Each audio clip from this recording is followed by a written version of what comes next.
September 20th, District Court, Courtroom number 4.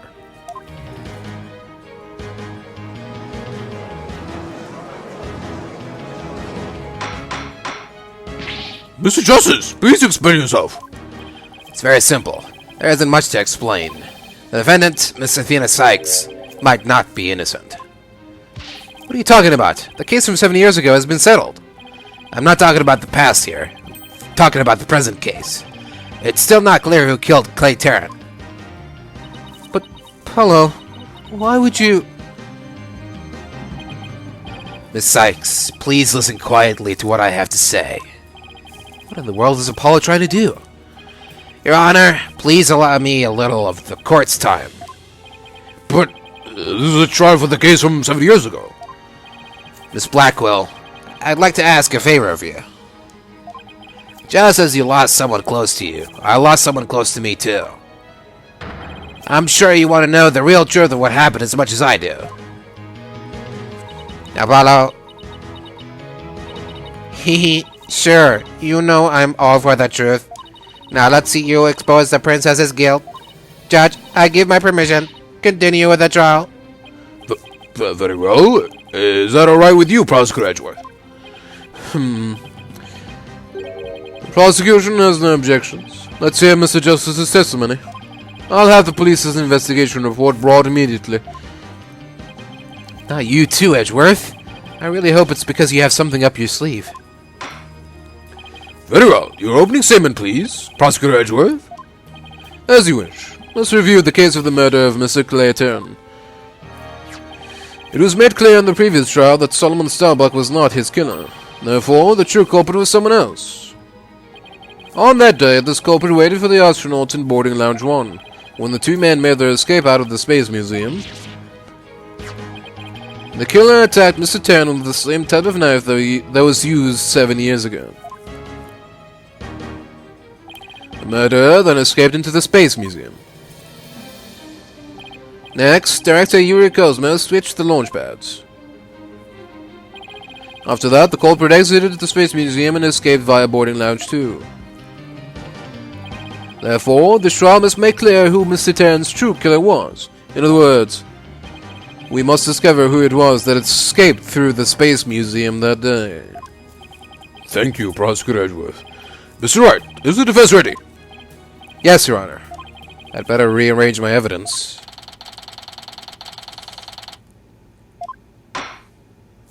Now then, Mr. Justice, your testimony, if you please.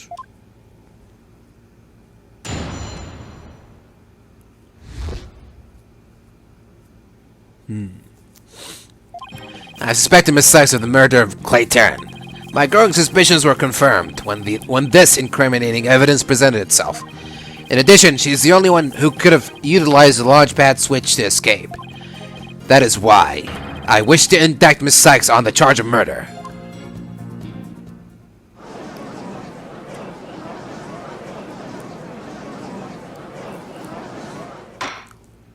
Order! Order at the court! Mr. Justice, you realize you're charging your own co-worker with murder, don't you? Yes, Your Honor, because that is the conclusion my investigation has led me to. But, Apollo, why? How could you suspect me, too? Mr. Wright, your cross-examination. Please. I don't get it. Just what did you find out over the past few days to make you think this?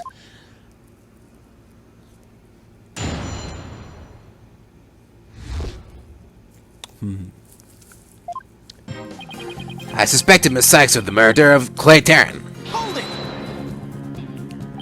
What first made you suspicious of Miss Sykes? It all started when Miss Sykes and I were investigating the crime scene. When she saw the weapon that killed Mr. Tarrant, my bracelet reacted. She said she'd never seen the knife before, but my bracelet told me otherwise. And then, every time after that, my bracelet would react when she talked about the case. Poor Apollo must have been beside himself during that investigation. I didn't know what to do or think. I couldn't even sleep. In that condition, I knew I wouldn't be any good in court. So I decided to wear an eye patch, so I wouldn't be able to perceive any of her tells. So that's why Apollo was acting so strangely. But the reason Miss Sykes unconsciously reacted to the knife that way is because she stabbed her mother's murderer with one identical to it 7 years ago. Objection! But that knife was also the murder weapon that was used to kill Claire Terran. My bracelet could have also reacted to her because she knew she was his killer, too. I guess he has a point. But my bracelet wasn't the only reason I became suspicious of her.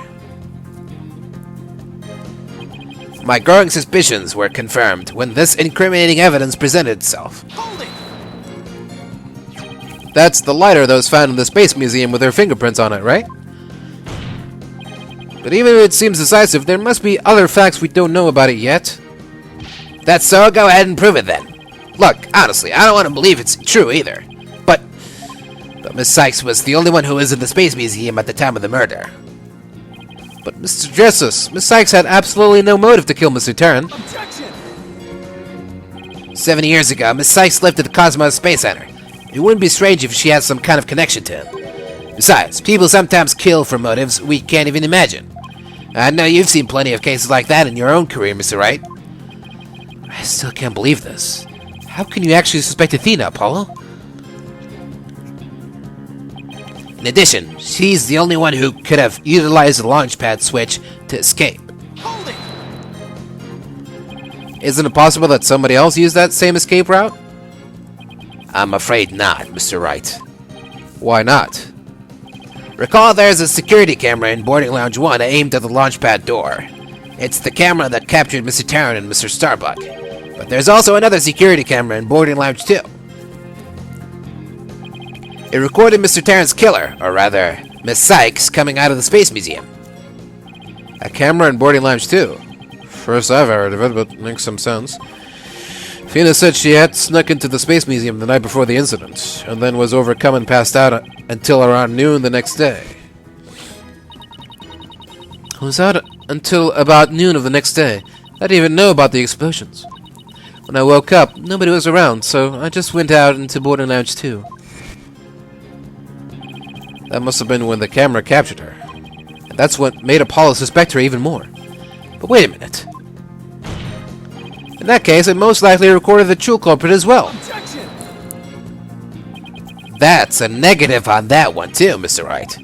In the footage taken after the incident, Miss Sykes is the only one who appears. What? Why?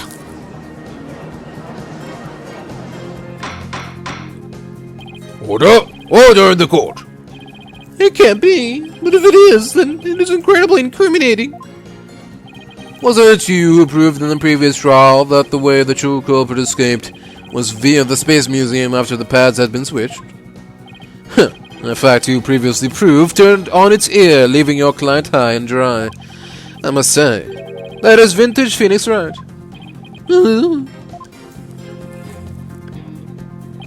That is why I wish to indict Miss Sykes on the charge of murder. Hold it! Believing your own client to the end is a basic principle of good defense. Shouldn't you extend that same principle to your own coworker? You're probably right. Maybe I'm not even fit to be a lawyer. However, I don't care. This case is special to me.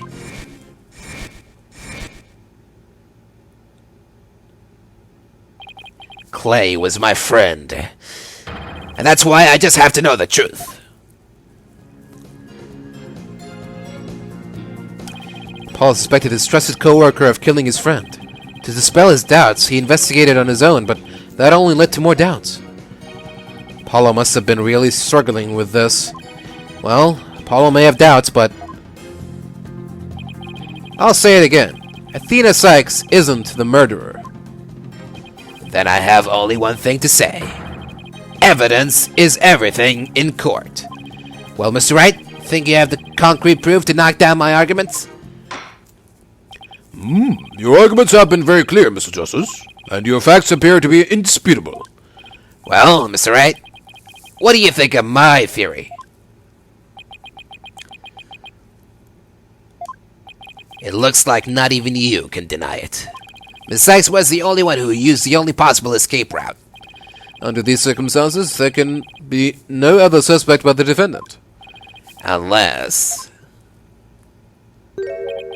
You think there was an alternative escape route?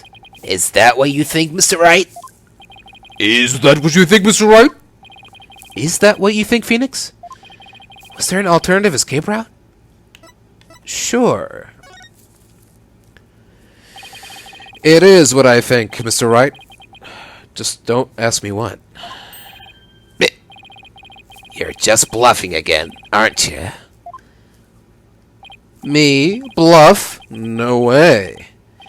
He knows me too well. It's fine, Mr. Wright. Even a bluff would suit me just fine. As long as you can... Oh. Clear up this doubt inside me. Wait, so is that what this is all about? I want to believe in Athena. I really do. But what is faith without doubt? That's why I need to question her guilt. So that once the truth finally comes out, I can really fully trust her. So that you can really trust me. Huh. Seems your junior partners just showed us what trials are all truly about. I believe you're right. We prosecutors painstakingly question every detail in pursuit of the defendant, while we lawyers believe in and defend our clients to the end. When both sides go all out against each other, that's when we discover the truth. Precisely, and when the battle is over, we will understand the true meaning of trust. That is exactly what trials are about. Wouldn't you agree? Yes, I couldn't ignore the seed of doubt that was growing inside me. So I decided I needed to face it head on. No matter what the truth is that's waiting ahead, I won't be afraid. That's so like Apollo. Always uber earnest about things like this. Mr. Justice, I vow to dispel every last bit of doubt in your heart. Good. Because I want to believe in Miss Sykes again. You're really hoping there was an alternative route, aren't you, Apollo? But if I use the process of elimination, there really aren't that many possibilities. Director Cosmos was at the southern exit, leaving only the control room and the corridor to the Space Museum. Which door could the culprit have escaped through? Come on, Mr. Wright. Where do you think the culprit escaped to?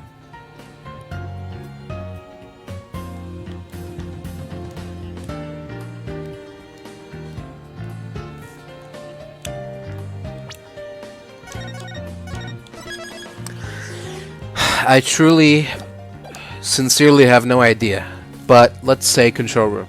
Take that! There? I thought anybody could have escaped that way. But can you really say with certainty that it isn't possible? Yes, I believe I can. I guess you're right. What are you doing? This is serious, Mr. Wright. Please be serious, Mr. Wright.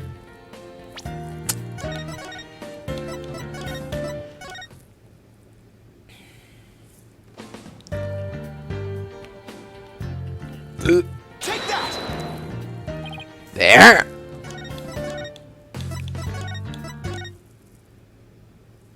I meant... there. Take that! They really only could have escaped to the corridor to the Space Museum. All they had to do was use the unconscious Mr. Starbucks' print to get through that door. Objection! Depends if all you're trying to establish is Miss Sykes' guilt. If the culprit used that route, the only exit would have been into boarding lounge 2. The logical conclusion of your argument is that the killer is none other than the defendant. I knew it. That's the only way it could be, huh? If the culprit escaped to the corridor that leads to the Space Museum, then I guess it's true. The only exit would have been into the boarding lounge too. But Miss Sykes was the only person captured by the boarding lounge 2 security camera. I investigated the crime scene thoroughly. But the only place the culprit could have escaped to was the Space Museum corridor. There weren't any other secret corridors or anything. So that leaves us with no other conclusion to draw but that Athena Sykes was the culprit. What could the answer be? Was there really no other escape route? hold on a second. What if...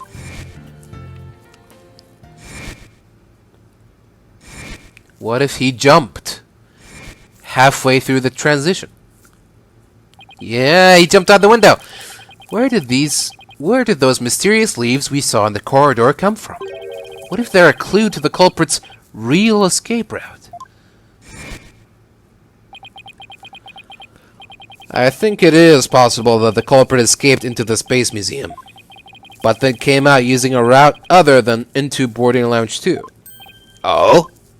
Launchpad 1 and the Space Museum were switched after the bombing, meaning the Space Museum corridor was moving along the rail at the time, which is exactly when an alternative escape route opened up for our culprit. Are you kidding me? Huh.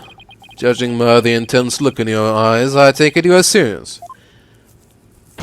Very well then, Mr. Wright, do tell. Where could the culprit have gone from the museum corridor besides Boarding Lounge 2?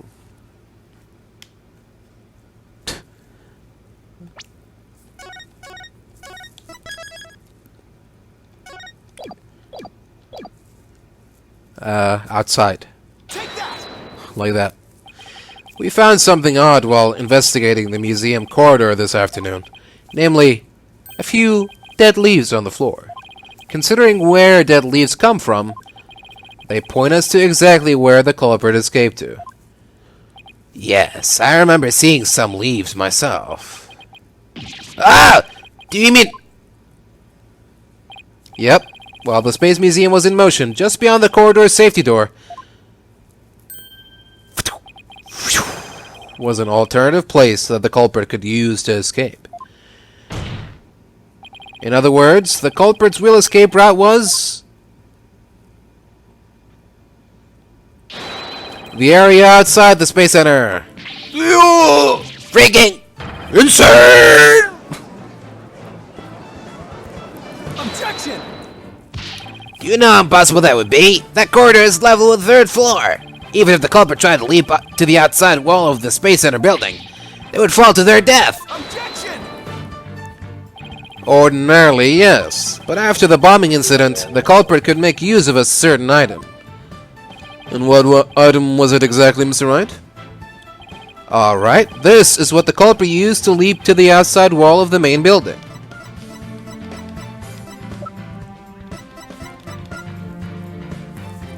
Take that! An emergency ladder? There was an emergency ladder in the 4th floor robotics lab, and it was used that day after the explosions to help evacuate people. Miss Blackwell herself used that ladder to escape down to ground level. Recall that the launch pads were switched after the ladder was lowered. The corridor would have passed by the ladder while the pads were being switched, and that's when the culprit literally sprang into action. Yo! And leapt onto the ladder. What? Who would have imagined? Order! Order the court! Well, an alternative escape route seems to have emerged. Which means someone other than Miss Sykes could have been the culprit, right? Objection! Making things up on the fly in an attempt to sway the court again, are we, Mr. Wright? Your theory has so many holes it puts Swiss cheese to shame. Alright, then, name one. I have here detailed information about the Space Center. According to this, the distance between the museum corridor and the main building during movement is... a full 20 feet. 20 feet? You're pulling my leg, right? In addition, the corridor is 3 floors from the ground, or roughly 50 feet.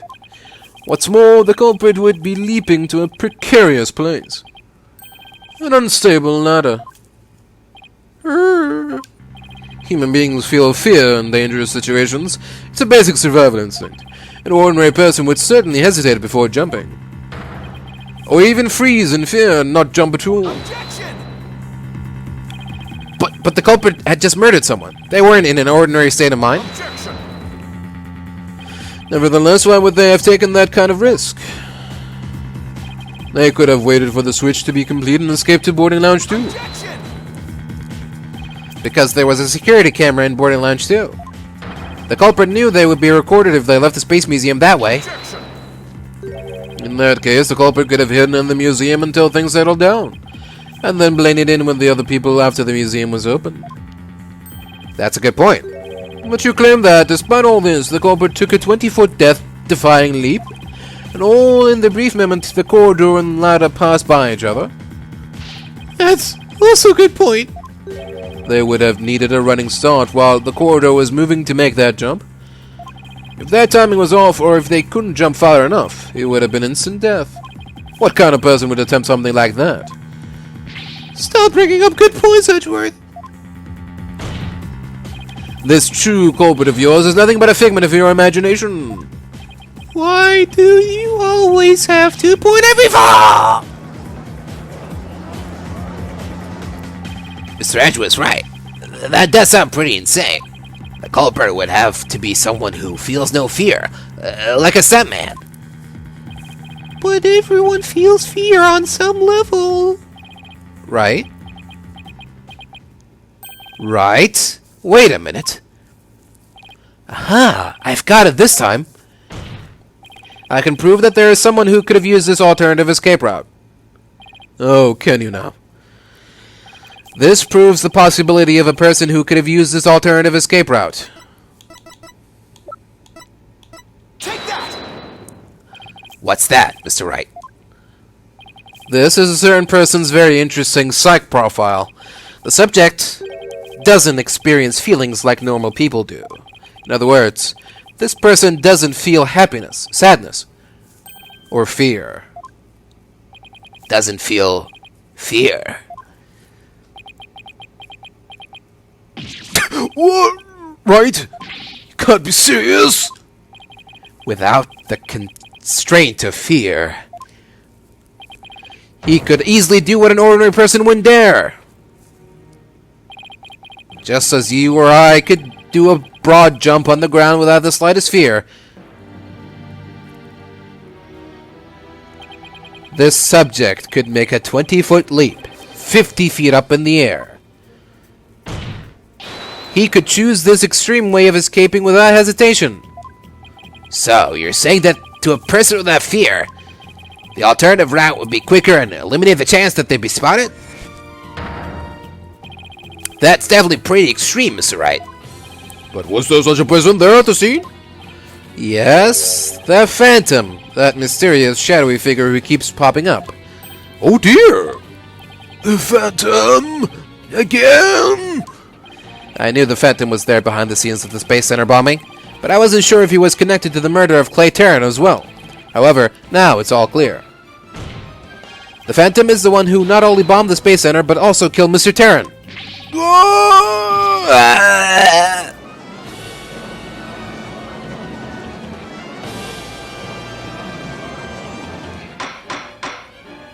Order in the court! Order, I say! Mr. Wright, please continue.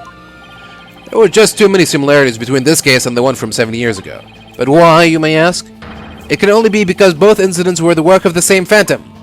So then, this Phantom is the one who killed Clay? But who is he? This Phantom has been haunting this case, pulling the strings in the background.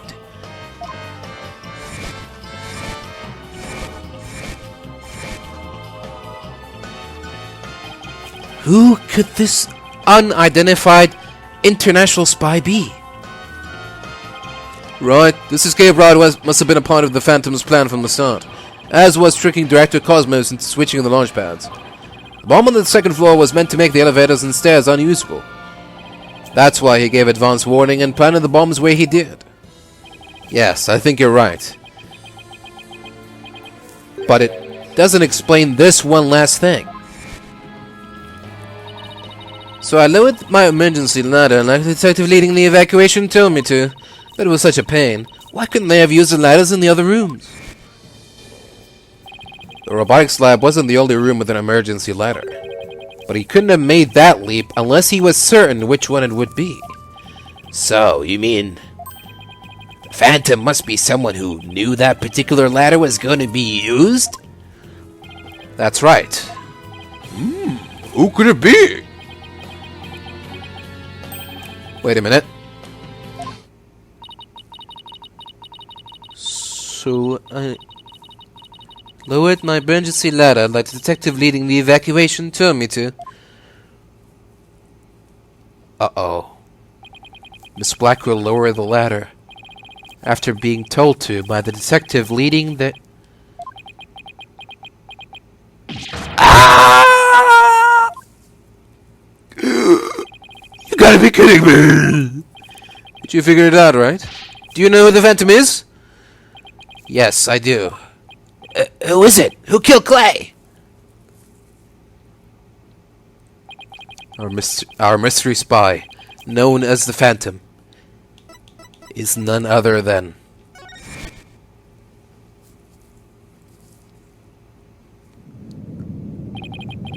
After the explosions, a member of the staff crossed paths with a certain detective.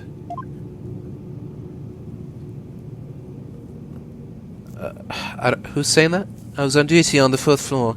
It was quite the madhouse, I tell you. As for the detective who was leading the evacuation from the 4th floor, he had a very specific objective in mind.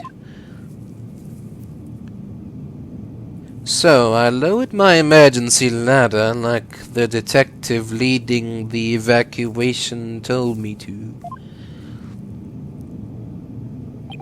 His objective was to secure his own escape route.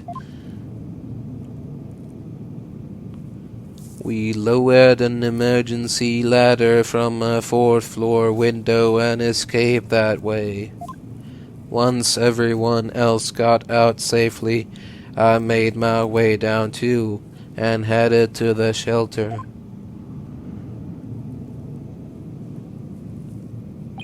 This is a detective you all know. He's even the lead detective on the current case. He appears to be a very emotional man, but his psych profile says he is without emotion. Take that!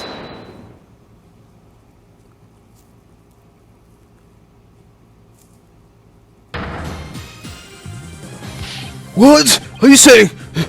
You mean the Phantom is... Detective Bobby Fulbright? Exactly. We were all taken in by his fake persona. Detective Fulbright's real identity is the Phantom.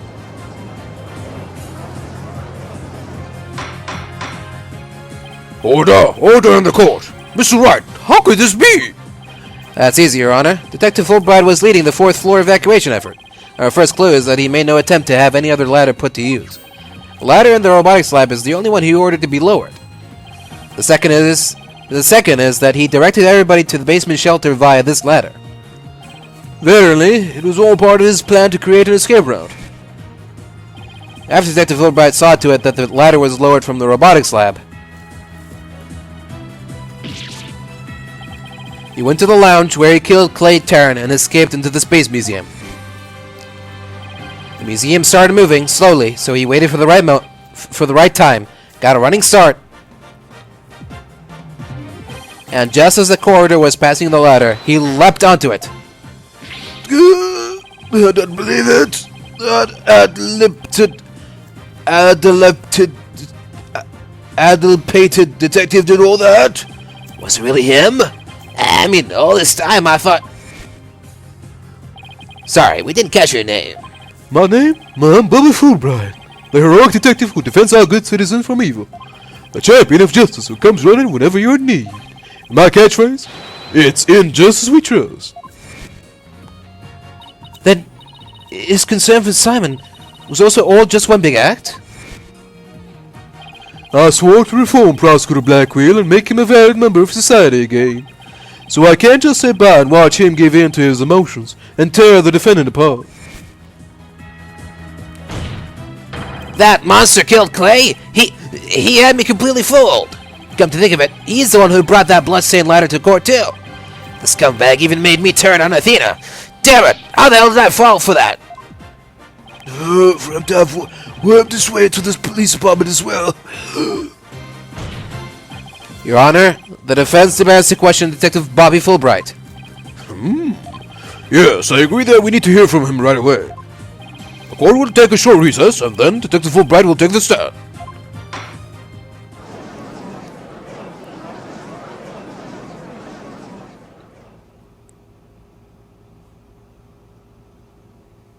Well, well, well. That's not certainly how I... It's not how I thought this would go.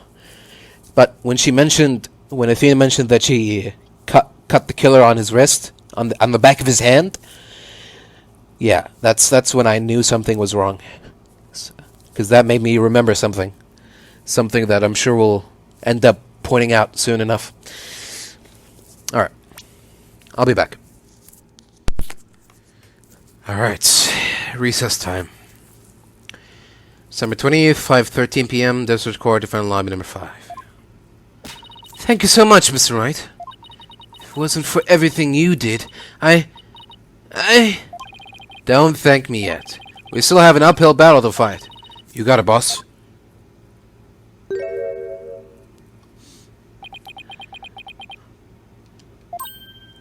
Apollo! Well, this is awkward. Athena, can you do me a favor? Huh? What is it? Could you... punch me, please? What? Why should I do that? Because I should have believed in you. I let the seed of doubt inside me get the best of me.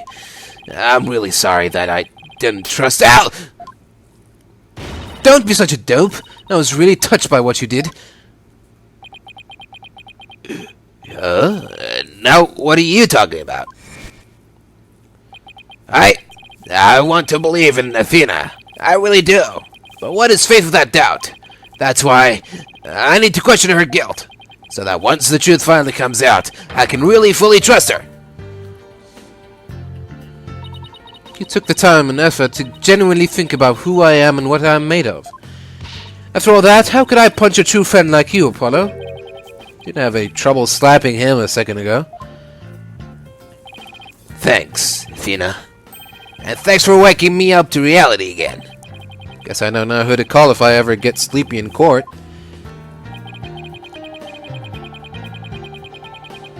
Looks like you have some promising young people working under you. Edgeworth. Yeah, I think they're pretty great myself. And they're not afraid to keep me in line. Anyway, I have some very good news. World Blackwell has surrendered and the hostages have been set free. Tracy, all the others? Oh, thank goodness. Miss Blackwell said she had something she really needed to do. So I granted her special permission to do what she must. I wonder what it is. Miss Blackwell! I didn't come to apologize, if that's what you're thinking. My actions would allow the truth of what happened 7 years ago to come to light. But I did come because I had something to say to all of you. Miss Aura, she'd better not be here to complain about something. Miss Blackwell, I want to apologize to you. The fact that you couldn't trust the court system is our fault. Yes, it's true the courts are filled with incompetent idiots. Still, I suppose I could let you handle the rest of this case for me. Oh, Miss Aura, does this mean you're starting to trust the system again? No, of course not. Be quiet, hunk of junk. It's just... I wouldn't mind if you're the ones who took Menace's killer down. Leave it to us. We'll get him. So I guess that means you're starting to trust us, at least. Trust us, at least. Aura. Simon, I'm so glad both you and the princess were cleared of all suspicion. It's all thanks to me and my robots. You'd better be grateful. I never imagined you would go that far. Though you always were extreme. But I don't recall ever requesting your help. As close as ever, I see. Well, now that you've been released, I guess it's my turn to go live in the slumber. I just hope you're not the prosecutor for my trial. You'd probably give me the death penalty. You know me all too well. I guess love can take on a variety of expressions, including stunted in their case. No, I truly was about to be executed tomorrow. Though, because of you, it looks like I won't be crossing the Styx just yet. You have my heartfelt thanks, Sora. I'm sorry I caused you so much anguish. Simon.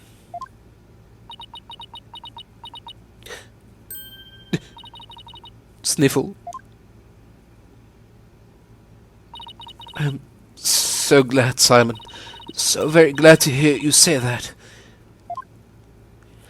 Aura. Alright, that's enough of that. Bailiff, take me to the detention center. What Miss Blackwell did was inexcusable, but it's clear she did it out of love for her brother. I still can't wrap my mind around Detective Fulbright being the Phantom. I can't believe he killed Clay. Right, and murdered my mentor, which brought great distress upon little Athena. Chief Prosecutor. Yes? I would ask a favor. Would you allow me to stand at the prosecutor's bench for this trial? I wish to claim the Phantom's head by my own hand. Huh. That was my plan all along. After all, it's highly unconventional for a man in my position to stand in court. Sir. Formal paperwork has yet to be filed, but you are hereby conditionally released. Please take the prosecutor's bench in your official capacity, and uncover the truth by your own hand. I'm much obliged. The day to part with these has come at last. Chief Prosecutor, could you?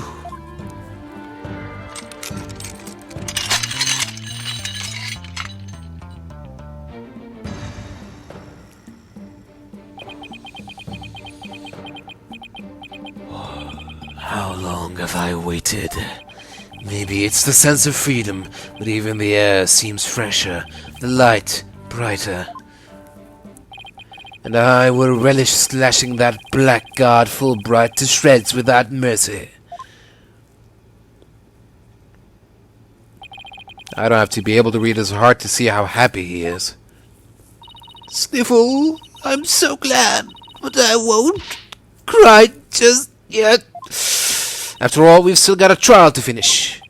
It's okay to cry, Athena. I promise. Prosecutor Blackwell, Mr. Wright, please avenge Clay's death for me. What are you talking about, Apollo? You're coming to the defense's bench with me. I am? Well, I can't expect Athena to assist me now, can I? She's the defendant. That leaves you, Apollo. But, are you sure you want me? I took a leave of absence and everything. Well, our office is pretty short-handed, and you're all I've got. Thank you, Mr. Wright. Apollo? Athena, I can say it with all my heart now. I believe in your complete innocence. And now we're gonna prove it to the world. Thank you, Apollo. I know you can do it. So, you won't be needing that eye patch anymore, right? Right, because I'm fine now.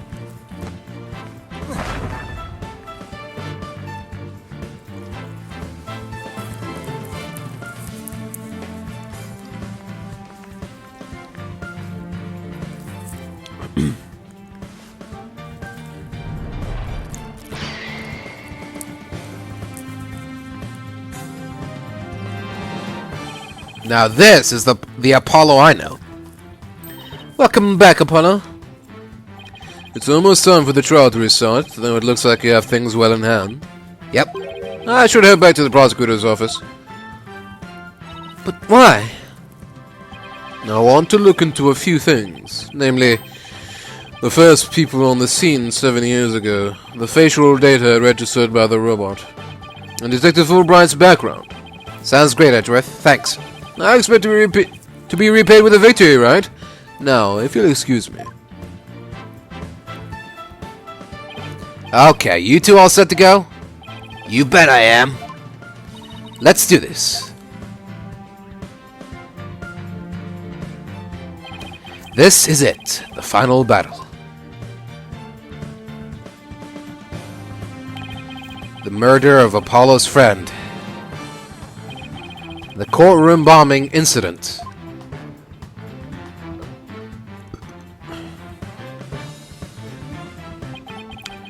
And the case that ushered in the dark age of the law 7 years ago. Destiny has called us to bring the one responsible for it all to justice today.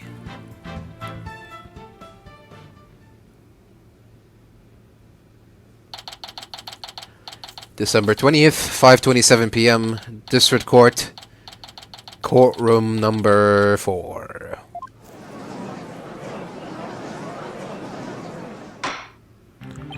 Let us now reconvene. The defense is ready, Your Honor. The prosecution has never been more ready. You know, this is the first time we've been at the defense bench together since I debuted. Now that you mention it. Although back then I thought you were more loud than you were reliable. You've really come a long way since then, Apollo. You've grown a lot. Well, there have been some hiccups, but I guess I've done pretty well. You still got that ego of his, though. Prosecutor Blackwell, with the 7-year mistake now resolved, you can finally take your rightful place. Yes, I guess we can keep the chit-chat for later. Bailiff, please bring in the witness immediately. Even with those handcuffs off, Prosecutor Blackwell seems to be pretty much the same. 7 years of grumpiness doesn't go away so easily, I guess.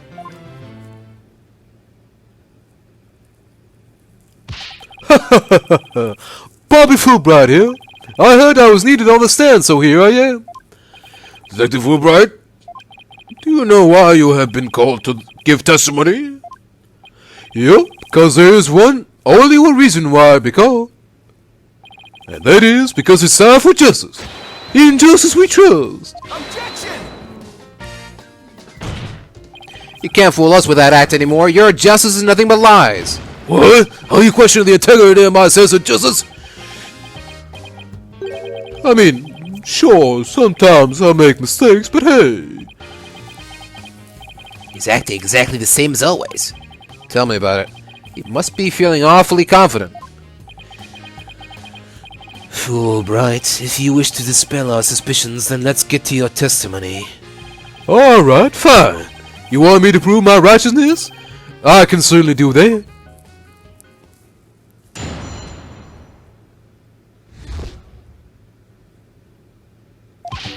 I'm the very embodiment of justice itself.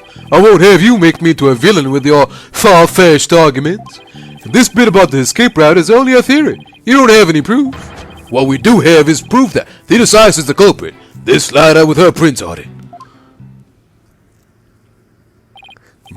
So you say the suspicions against you are completely false, and that the defendant is the real culprit? That's right. Miss Laura's escape route is totally circumstantial. He doesn't have any proof that I made a big leap onto a ladder. We don't have proof. You are correct about that. However, you don't have any proof for your claim either. No, I guess you're right. But you can define justice with evidence. Who can define it anyway? Justice? Just is. Objection! Don't make me break out a dictionary on you. No, please don't throw the book at me. Tell me, the Phantom didn't just make me set up a stupid fund for him. Let's just try not to lose focus, alright?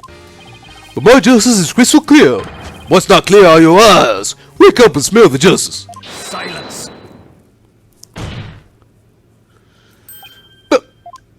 Enough of your rubbish, Fulbright. If you have even an ounce of justice, then you will answer the court's questions and prove it. Prosecutor Blackwell? Prosecutor Blackwell looks torn. Well, Fulbright was his partner after all. Prosecutor Blackwell is right. The truth will be revealed in the cross-examination. The suspicions against Detective Fulbright are, at this point, only suspicions. As is my duty, I will judge the claims against the detective as impartially as I can. Does anyone have any objections? That's fine, Your Honor. Ha ha ha! Now ask away and don't hold back. Well, there don't appear to be any objections. Very well, Mr. Wright. Please begin your cross-examination.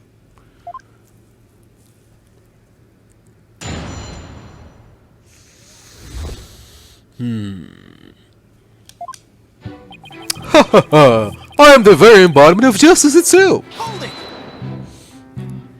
The embodiment of justice? Those are just empty words. But they say if you keep saying something, it can eventually become the truth. Isn't that how people make their dreams come true too? By wishing over and over? Alright. Let's just move on.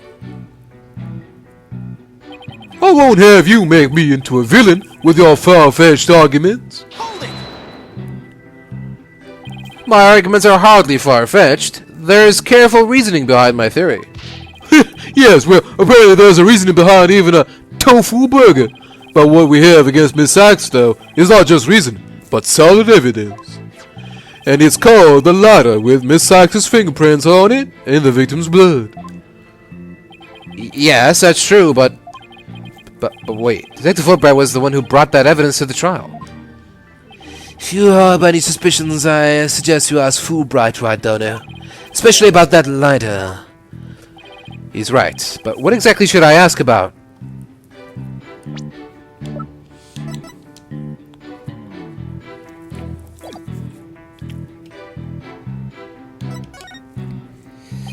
Please tell the court about the position of the prints on the lighter.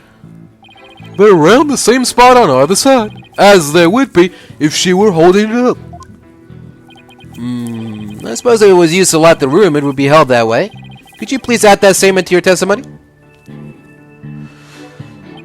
The prints were placed just the way they would be if someone were holding it lit.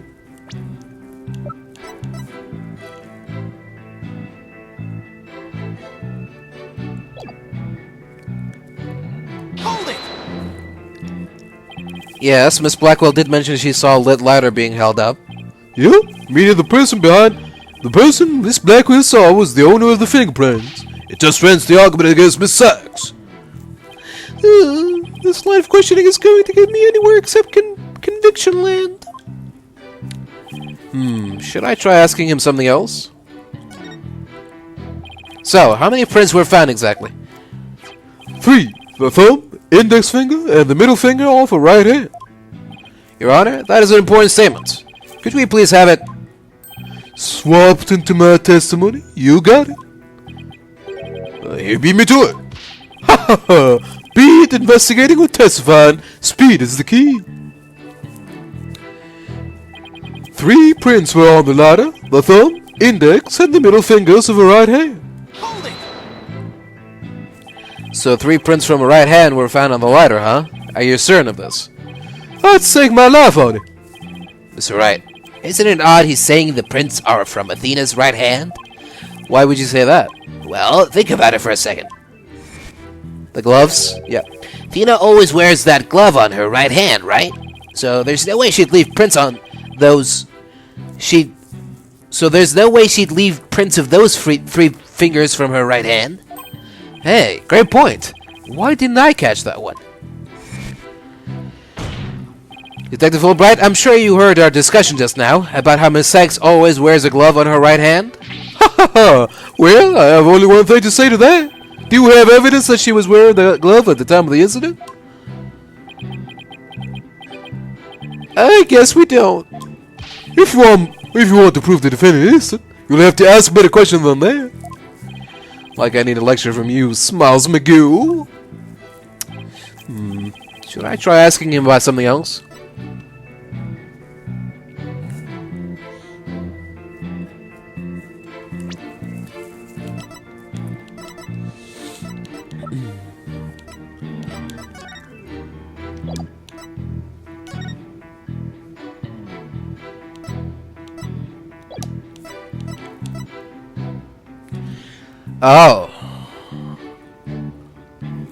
Oh.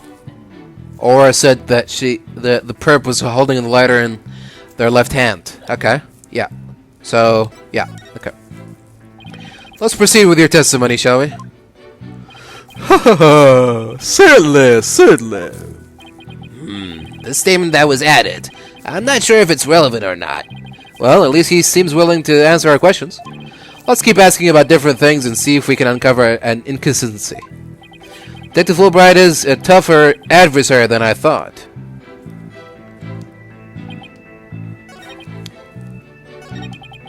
And this bit about the escape route is only a theory. You don't have any proof. Hold it! Then please tell us more about the circumstances surrounding the ladder. Well, I'd much rather expound on the topic of justice, but oh, alright. Let's see, what should I ask about? Please tell us anything you remember about the lab. The lab, huh? Well, it was so messy, there was hardly anywhere to step. I guess they were in the middle of building a giant robot. Yeah, that's pretty much how it looked when we visited this afternoon, too. Okay, I know the drill. You want me to add this statement to my testimony, don't you? What? No, Way ahead of you. I'll just add it in. The lab was very messy, so it was actually kind of a poor choice for the evacuation. Hold it! you aren't fooling anyone. You chose the ladder in that very room on purpose to create your own escape route. That's not true. It's just that when it comes to ladders, I'm very particular. I had a good feeling about that ladder. This isn't getting us anywhere, Mr. Wright. Did I mess up somewhere along the way? Please tell the court what you remember about Miss Blackwell at the time. She appears to be really angry that the bombing commotion was disrupting her work. She even threw a robot at me. Yikes, I hope it wasn't poor Klonko. This is very important information, isn't it? I'll just switch this statement in. Why don't you let me decide now? Miss Blackwell was extremely crabby about having her work interrupted. Hold it! I'm beginning to wonder, is the Theckel ever not crabby? Well, they already took her down to the station, so it's a bit late to ask her now. Just my opinion, but maybe it's best we don't ask her about that. Ever. Should I try asking the detective something else? Let's proceed with your testimony, shall we? Ha ha ha! Certainly, certainly.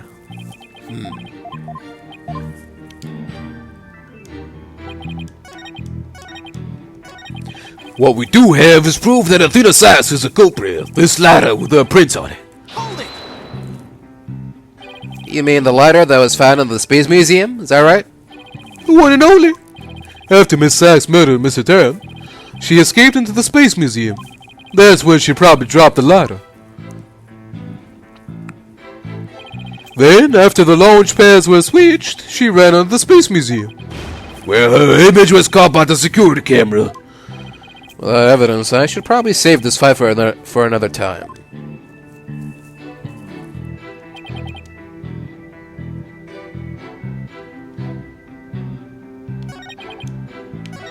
Hold it!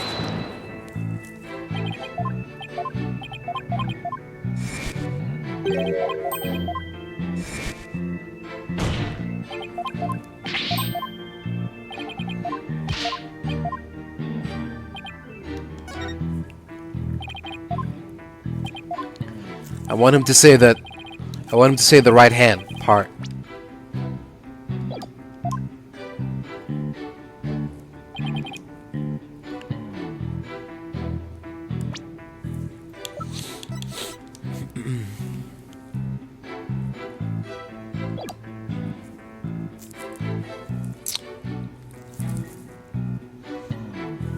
Hold it!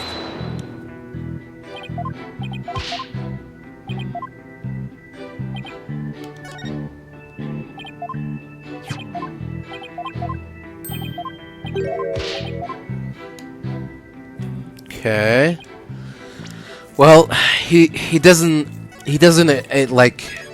say precisely that. He doesn't say the right hand. Oh, no. Okay, yeah, the middle fingers of right hand. Okay, yeah, there you go. Got it.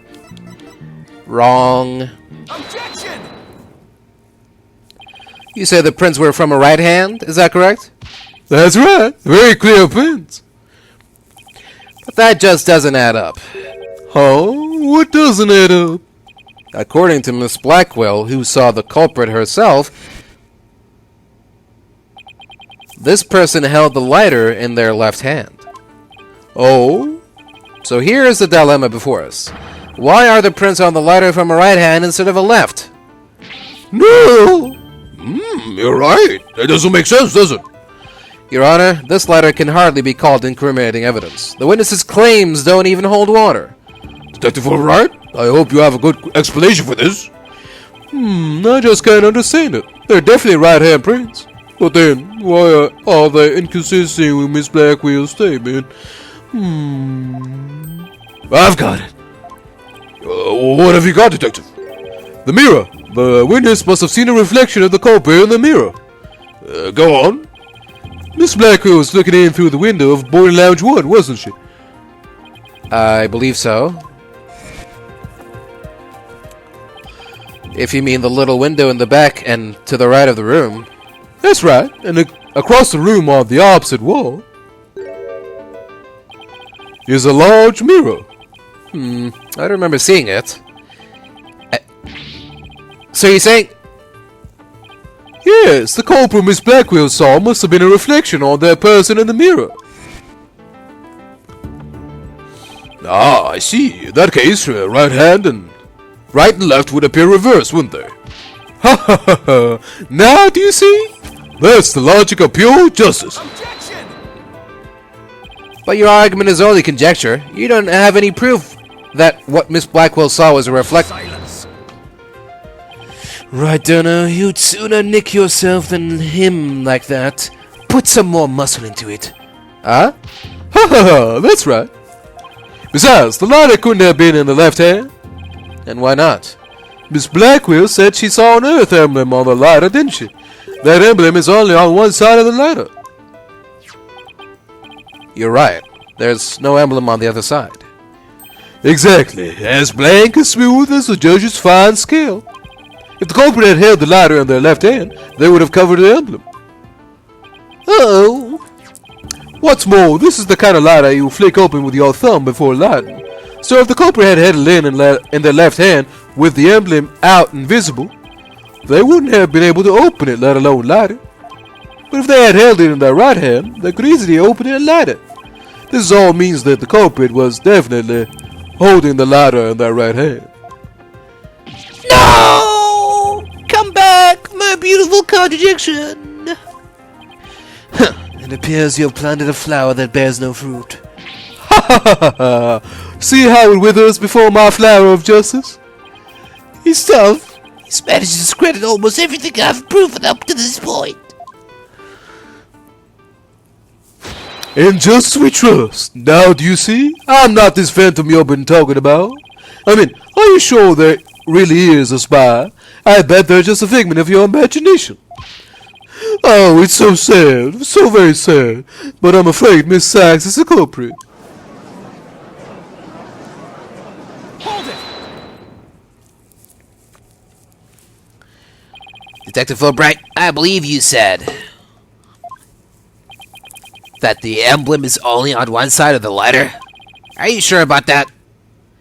Of course I'm sure. Why don't you take a look for yourself and see? Do you see an earth emblem on both sides of the lighter?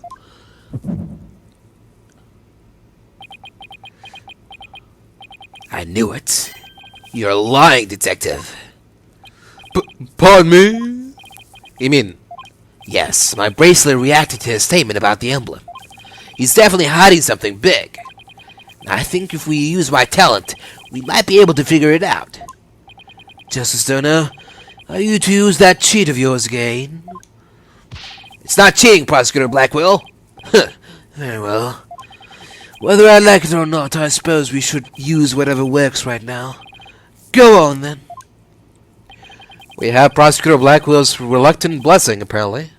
Okay, Apollo, you're up. Here he goes, then. Detective Fulbright, could you repeat that last statement one more time? What in the world are you up to? Alright, fine. I'll say it as many times as you like. Listen carefully. The earth emblem is only on the side that you can see when held in the right hand. Here we go.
Oh. Gotcha! Aha! I spy a nervous tick. A tick? Maybe I should squash it then. That's not the kind of tick I had in mind. Could you please repeat your statement? I'll say it as many times as you like. Listen carefully. The Earth emblem is only on the side that you can see when the... Okay. What? Okay, that wasn't it? I guess he was just blinking? Okay. Maybe he was just blinking. Or maybe... Okay, no, he's just blinking.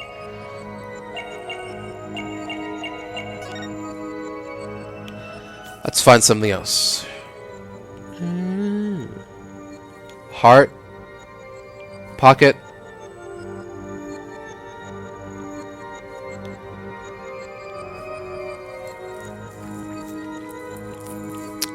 Wrists.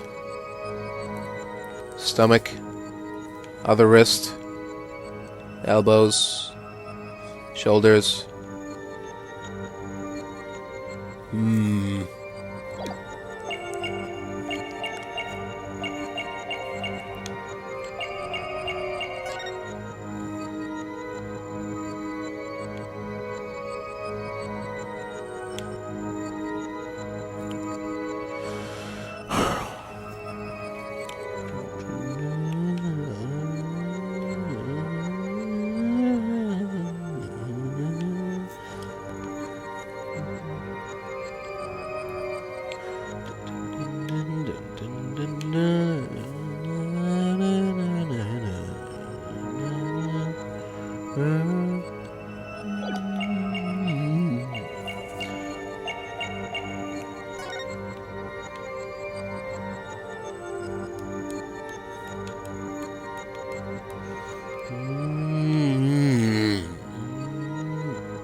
Come on, where's that tick? Show me that tick. Show me the money.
not sure. I'm not sure what it could be. I don't know what I don't know what to look for.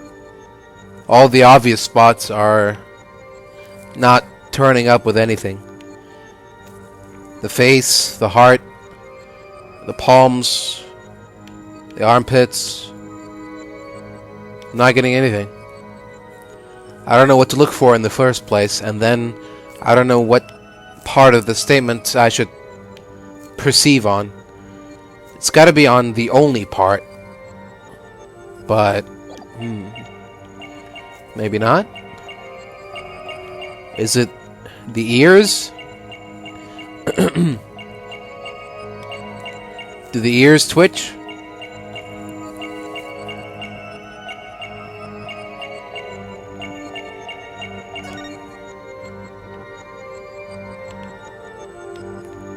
Forehead? Is the forehead throbbing?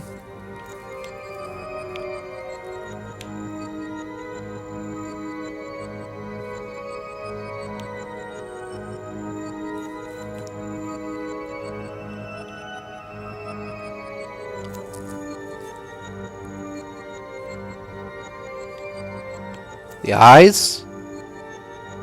Do the pupils change? Do they dilate? They get smaller or bigger?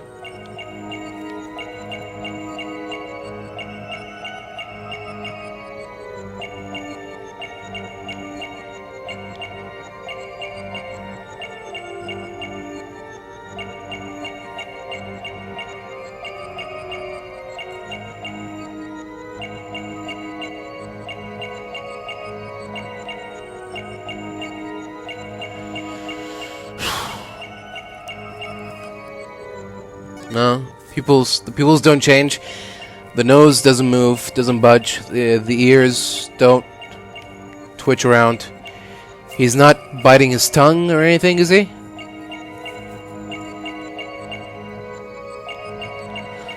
I don't know. His mouth looks normal. I don't know what else to go on.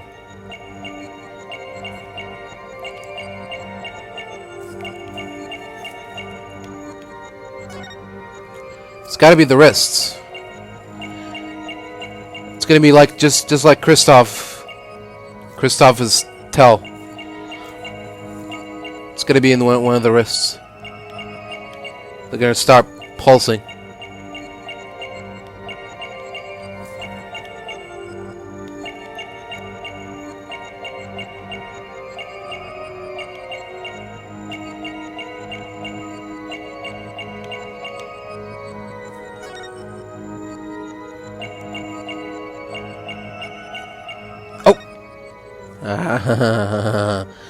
Gotcha! You little shit.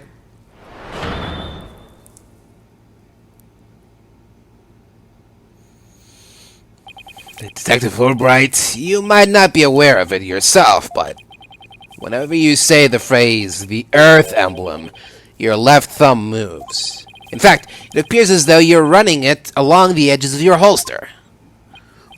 Mr. Lawyer, I don't have the foggiest notion of what you're talking about. Be that as it may, I know it has something to do with a letter. Let me examine it. But why? You're not making any sense. You can't just... Silence. Be still and do as you're told, Fulbright. If you have nothing to hide, you shouldn't mind them having a look-see, should you? What? Not you too, Prosecutor Blackwell. I'm not sure what this is all about, but if Prosecutor Blackwood insists, it must be something important. I will allow the defense to examine the letter.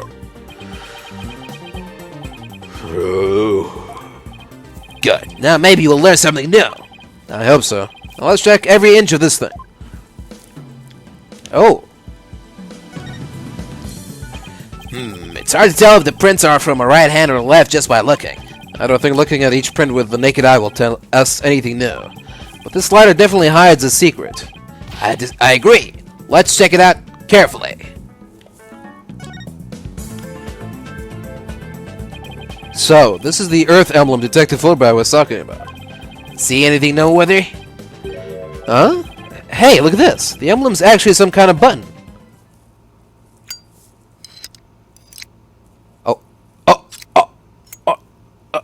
10mm gun? A 10 caliber gun? Wow, it transformed into something. A handle. A trigger. Is this what I think it is?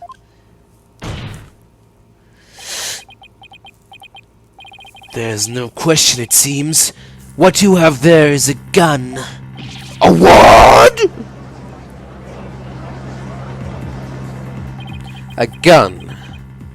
So that's it. Your Honor, please recall this morning's trial when Director Cosmos was on the stand.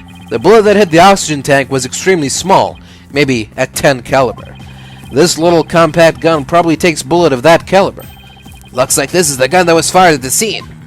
I'm flabbergasted. The lighter was a gun. So, when Detective Fulbright would touch his holster, that's right, whenever he mentioned the Earth emblem, he must have subconsciously thought about the secret behind the lighter. In other words, he knew it was a gun from the very beginning. A lighter that transforms into a gun seems like a spy gadget to me. It's not the kind of thing any ordinary person can get their hands on.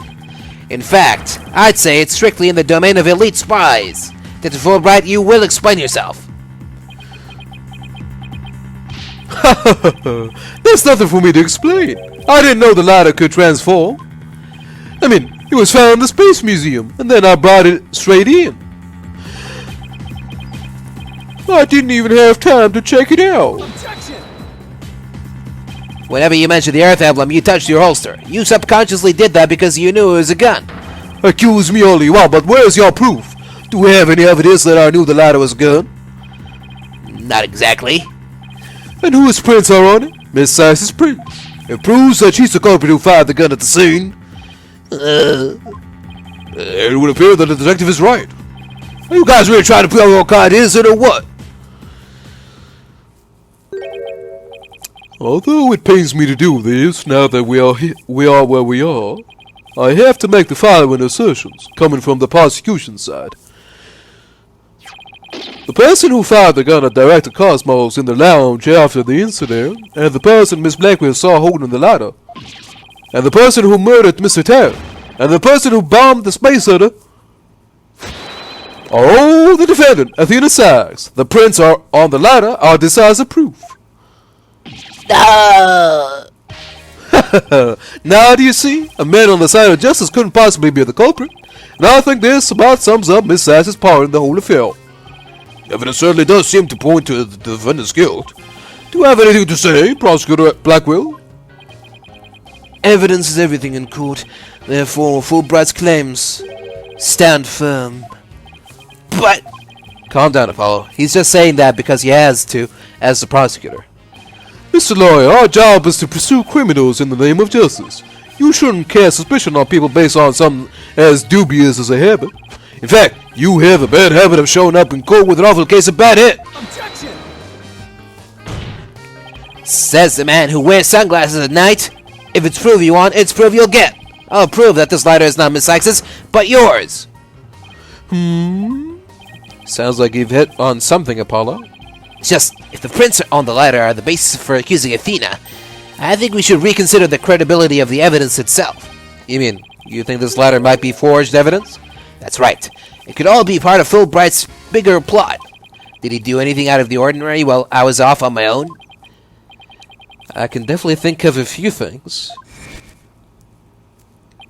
It is indeed. Have a look at this. What's this? A lighter? Detective, we'd like to run a comparison on some prints we found in the boarding lounge. Oh, yes. I just happen to have compiled the print data of everyone related to this case. I can always make another copy for myself, so it's all yours. Consider it a gift. If we assume he's been laying a big trap for us all along, there's got to be something off about this piece of evidence. What's wrong with the lighter as a piece of evidence? Okay, hold on. I'll be right back. Alright, let's continue. What's wrong with the lighter as a piece of evidence?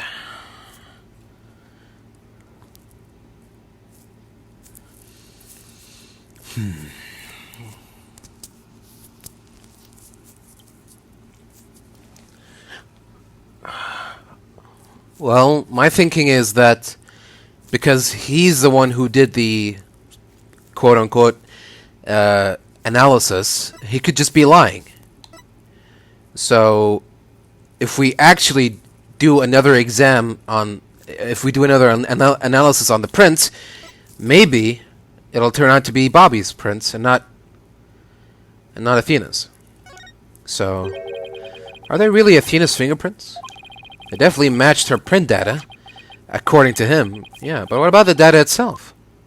Detective Fulbright, you were the one who provided us with the lighter and print data. Isn't that correct? Yes? What about it? You say Miss Sykes' prints match the print data. But I have to wonder, was the data you used official?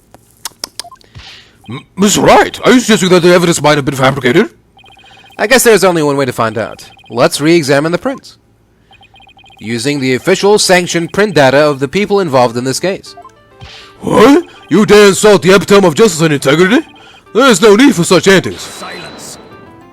Your Honor, I lend my voice to the defense's request. You must allow the test to be rerun. Very well then. Bailiff?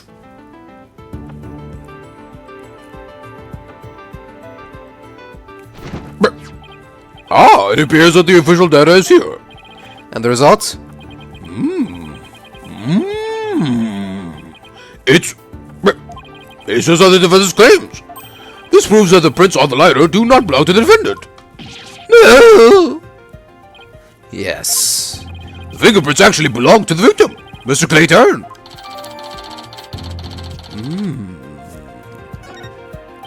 Those were Clay's fingerprints on the lighter.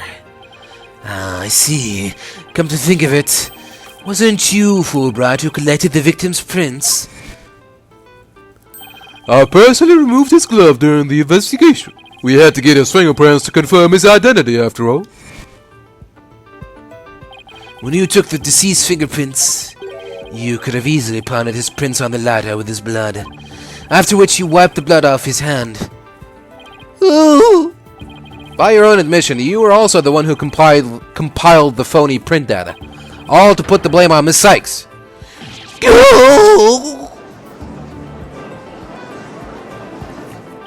This ploy must have been to distract us from the Phantom who is behind everything. You were out to create the impression that the Phantom wasn't the true culprit. So, does this mean Detective Fulbright is really the Phantom? Remember the killer's escape route?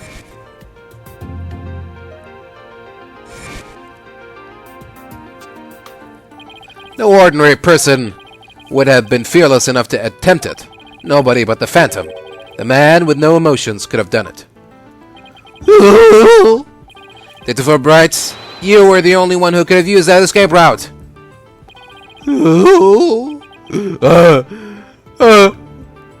Fulbright, are you really the Phantom? Answer me, or so help me, I will slash you to side slivers where you stand. Alright, I talk. I confess. Not the Phantom. Silence. It's all over. Now be a man and admit it already. I'm not a spy. I'm an undercover investigator. I've actually been after the Phantom myself. An undercover investigator? That sounds less than wholesome to me. A person who hides his identity and secretly investigates in order to uncover information. And that's what you really are, Fulbright. That's right. I was working to track down the Phantom, but sadly, even though I was supposed to catch the spy ended up catching me. He took my family hostage and forced me to cooperate with him. What? Objection!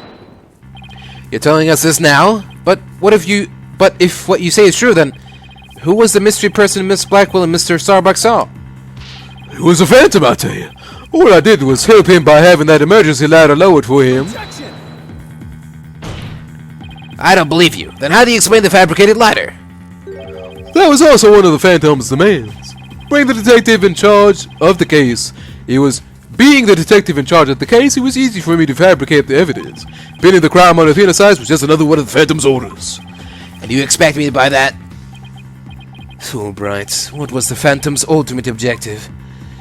I was told it was to sabotage the rocket launch.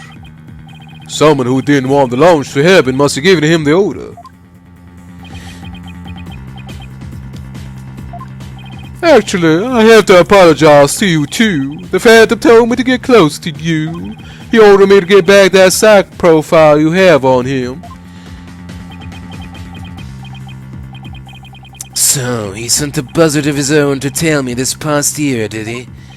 I have been a champion of justice. I've just been a pawn of evil. A pawn of the Phantom who stole the moon rock and killed Dr. Sykes 7 years ago. Enough, Fulbright. Just tell us the Phantom's true identity. I don't know. He was very careful to hide it. He has top secret information for all kinds of corporations and countries. So there's a number of organizations that want him dead. If people believed I was the Phantom, I could be killed on the spot. Well, I bet even now. There are assassins lurking nearby. This case is about the Phantom, after all. With the ceiling blown off, I suppose you are vulnerable to a sniper's shot in this courtroom. Just 2 seconds ago, Fulbright was treating Athena like a criminal. Does he really think he's gonna lie his way out of it now? But on the surface, everything does seem to make sense. This could be bad, Mr. Wright, if we can't find a flaw in his logic. He's right. After we've come all this way, we can't let Fulbright wriggle free now. There, I finally told the truth. Now I hope you see how foolish it was to think I was the Phantom.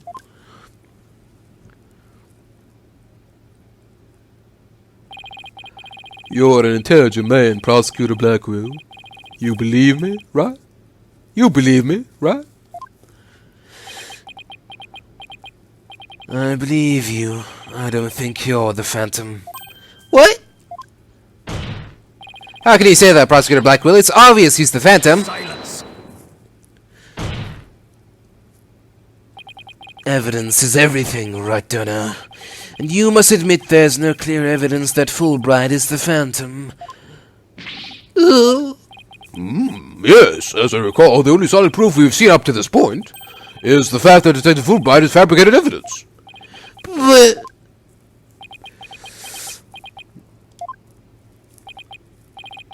I've known Fulbright here for a year now, and all this time he's been quite intent on rehabilitating me. I don't believe his efforts were a lie. But Prosecutor Blackwell! This fool truly thought he could reform a death row inmate like me. He went so out of his way in his efforts for me, he actually became a nuisance. Quite a nuisance, really. So, Prosecutor Blackwell, you believe me? Please tell me Prosecutor Blackwell hasn't really been taken in by this big phony. However, even if it was against your will, you still acted as the Phantom's accomplice. You will have to pay the price for that. Throw yourself at my mercy, and don't you ever betray me again! Have you got that? Yes, thank you. Oh, thank you! Stifle. Such a part of justice, a rare and beautiful thing. In any case, it looks like everything has been resolved. I can now hand down a not guilty verdict with confidence. Very good. I'm very glad to hear it. It's all over. Everything has been cleared up, and Miss Sykes will go free as well. Mr. Wright, we can't let the trial end here. If we do, the Phantom, the man who killed Clay, will get away. I know, but... what do I do? I don't have any proof that Detective Fulbright is the Phantom. Is this it? Is he going to get away just like that? Now, if you'll excuse me, my next investigation awaits. And with that... yeah, I'm off.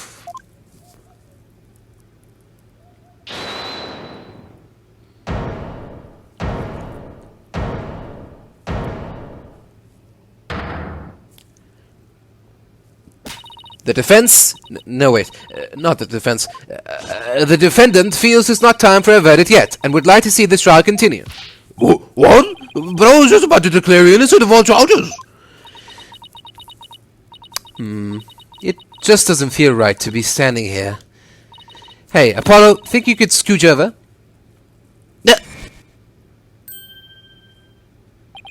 Athena, what are you doing? Hope we don't get held in contempt of court. I have some questions for you, Detective Fulbright. Are you relieved that you are no longer under suspicion of being the Phantom? Are you grateful to Prosecutor Blackwell for what he's done for you? Of course I am, and I'm truly grateful from the bottom of my heart. Athena, where are you going with these questions? I've yet to hear a single emotion behind any of Detective Fulbright's words, boss. The suspicion against him has been cleared up, but he's not feeling happy at all. What? Does that mean... We may not have any evidence, but the heart doesn't lie. That's it. With your special ability, we just might be able to stop him. Your Honor, the detective has been deeply traumatized by our accusations. Yes, well, even before all this, I thought he was a rather odd fellow.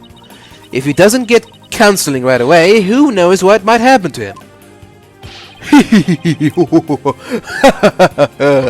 Prosecutor Blackwell, can you believe the nonsense the defense is spouting?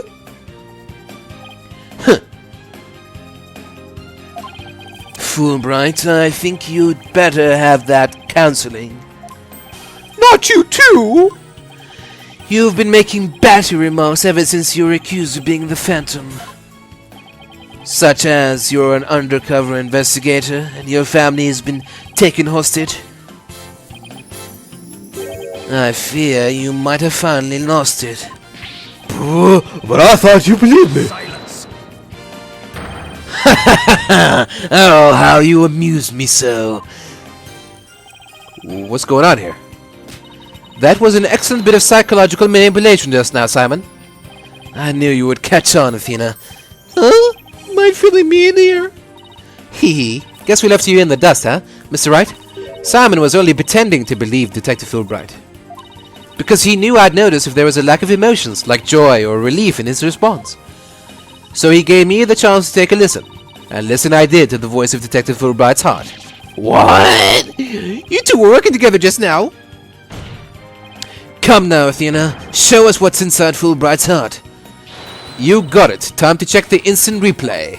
Widget, mon ami, let's do this.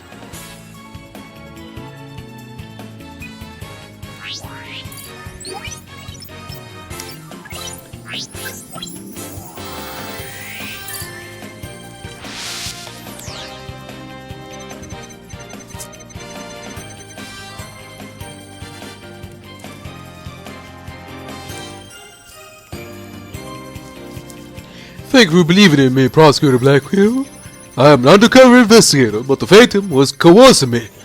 He stole the moon rock and killed Dr. Sachs 7 years ago.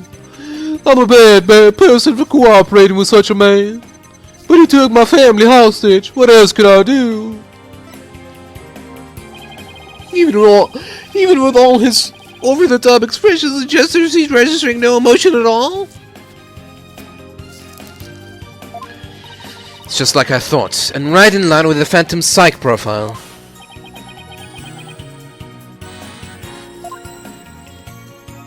Detective Fulbright, this lack of emotion proves you're the Phantom. Hey, what's going on? Wait, hold it! What do you think you're doing, Detective? Me? I'm not doing anything. He's trying to hack into the Moon Matrix program. I can't do anything with it like this. Whoa! Fancy device you have there, but I'll tolerate no cheating, thank you. Sorry about that. As an undercover agent, I tend to use my secret arsenal without even thinking. More like as a spy. Thanks, Prosecutor Blackwell. There, now that you can't hack me anymore, I dare you to try hide your lack of emotions from us. Ha ha ha ha! Lack of emotion? What are you talking about? Of course I have feelings. As a matter of fact, you wounded me very deeply with that accusation. What's going on? All of a sudden, I'm getting an overwhelming happy reading. But it's literally crying as a river over there. Oops, my mistake. How about this? Yikes, now he's angry all of a sudden? What's he trying to pull? Like as not, it would appear our friend is not completely without emotion. It's just as it says in Dr. Sykes' profile of the Phantom. The subject has a unique psychological makeup with almost no emotional fluctuation. Oh, I get it. So he has some emotions, right? Precisely, which leads me to wonder why you can't sense any emotions from him at all. I believe it's most likely because he is controlling his emotions. Very good, Prosecutor Blackwell. You're correct. It's a result of my daily training. A very important skill for us undercover investigators, you know. More like for us spies. Seriously. But I wonder why he suddenly showed several strong emotions. Wait a minute. I think I know. I sense there's a feeling you're trying to hide with your exaggerated emotions, Detective. A feeling I'm trying to hide. That's a good one. You're the ones who have been saying I'm the Phantom because I don't have any emotions. I was just trying to show you the range of deep emotions I truly possess. Then you have no objections to me analyzing you, right? No, idolize away. But I will say it again. I'm not the Phantom. And be forewarned that your analysis will have no effect. Because you're about to see what an undercover agent can really do. Me? The Phantom? No way.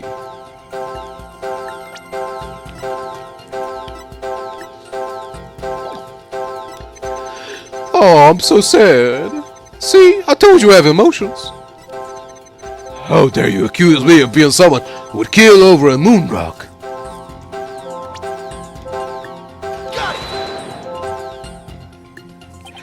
Maybe this?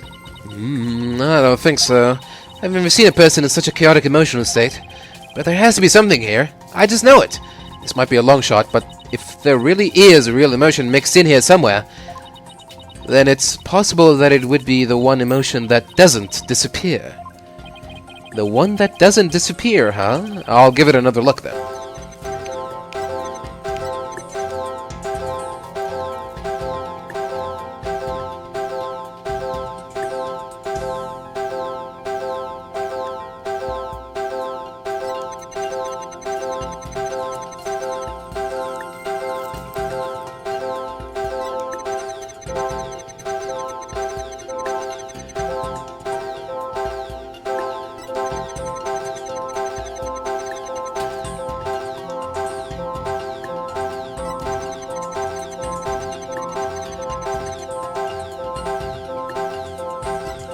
I don't get it.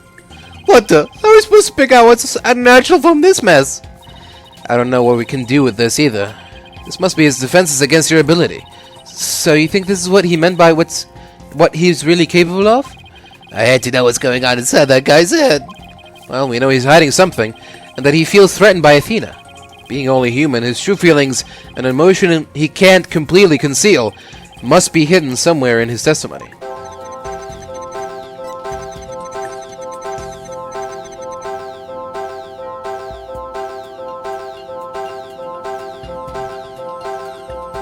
The one that doesn't disappear? But they all disappear.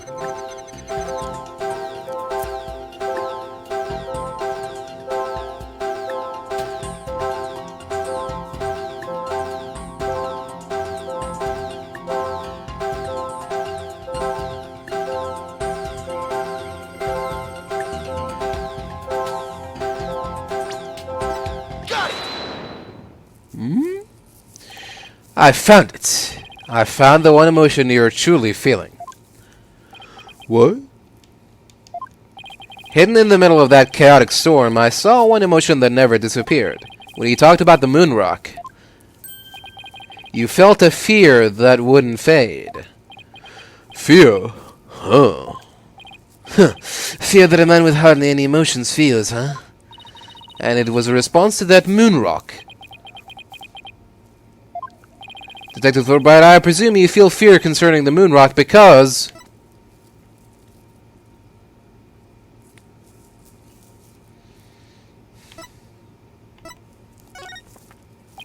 You lost the precious moon rock you went to so much trouble to get, didn't you? And that frustration has turned into fear in your heart. Oh, it's so frustrating. I can't stand it. I'm not so sure a man who could make that 20-foot leap would feel fear about that. Yeah, I guess you're right. Didn't the topic of what a spy might fear the most come up in our discussion earlier? Dr. Fulbright, I presume you feel fear concerning the moon rock because... Oh, okay. Of course. That's it. Enough, Fulbright. Just tell us the Phantom's true identity. I don't know. He was very careful to hide it. He has top secret information for all kinds of corporations and countries. So there's a number of organizations that want him dead. If people believed I was the Phantom, I could be killed on the spot. Why, I bet even now there are assassins lurking nearby. This case is about the Phantom, after all. Dr. Fulbright, I think I know why you would feel afraid. You are afraid that the moon rock will somehow reveal your identity.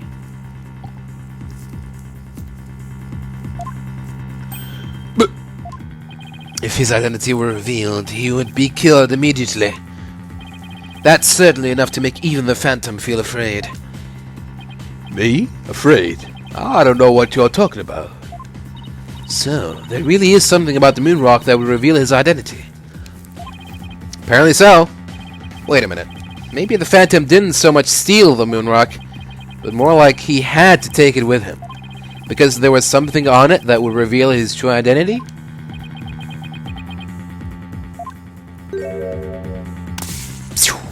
See ya! Where do you think you're going?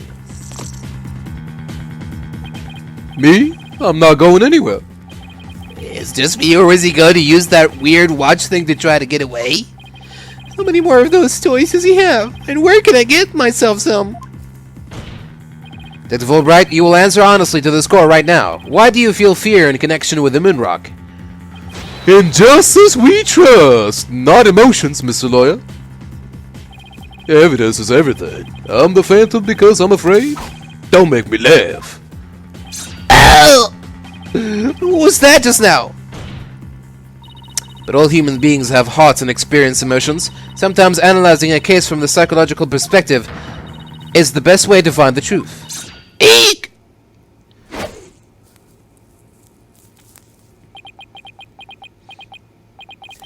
It's all just a waste of time. All your efforts at analysis serve no purpose.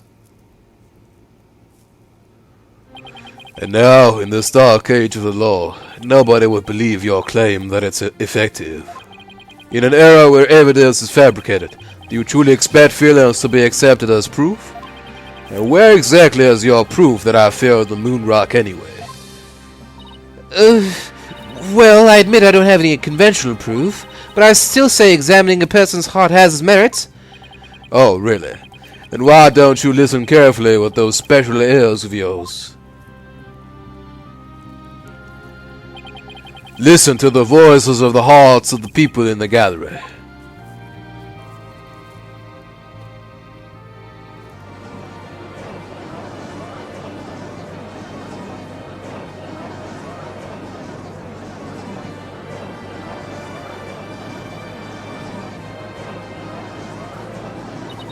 All I hear is distrust.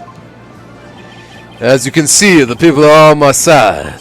Because all they see is a strange little girl using a weird little machine. But it's not like I use analytical psychology to falsely accuse people. Uh-oh, he's got Athena doubting herself. Miss Sykes' analytical psychology has breathed new life into the courtroom. It has freed the hearts of many witnesses, and has been key in getting the truth. Ha ha ha! What nonsense! Your Honor, the defense's claim is a false one. I don't feel any kind of fear when it comes to the moon rock. I see. Very well, I will give the opinion of this court. In a trial, I don't feel that a person's emotions are quite as compelling as actual evidence is. But, Your Honor... There, you see? Nobody believes you on your trumped-up charges. However, I do believe Miss Sykes' analysis can contribute to making the truth clear. I have seen her do this firsthand several times already. Surely you jest. So, does this mean you will accept my findings of this trial, Your Honor? Yes, I believe your claim, Miss Sykes. I think there is merit in examining why the witness feels fear in regard to the moon rock. That is the court's opinion on this matter. Then that's a win for me. No, a win for analytical psychology. Now, Mr. Phantom, you will tell the court the reason for your fear. Analytical psychology. My fears? Fine. I'll show you precisely why those abstract things can't be considered evidence.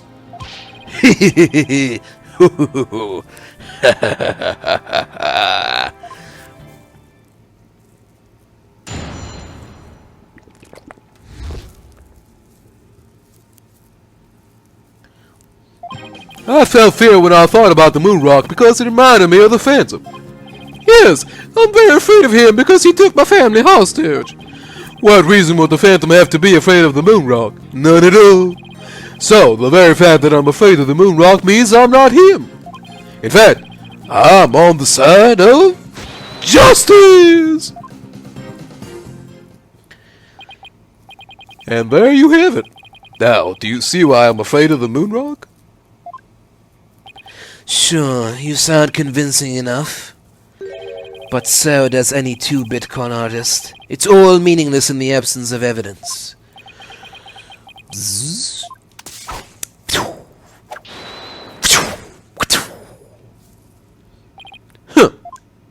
The Phantom is like the mist. No flesh, no bones. My sword alone cannot cut it. Right, Dono? But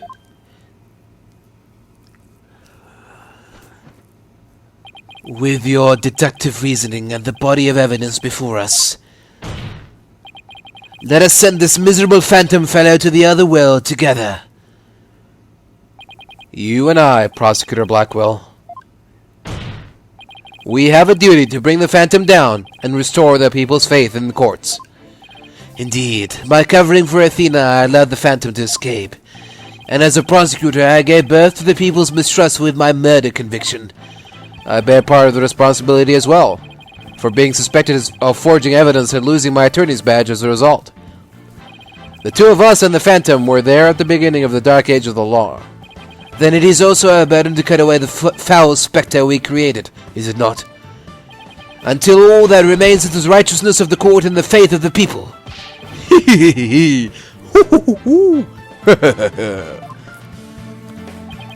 Trust, understanding, fragile ideals of the masses who are controlled by emotion.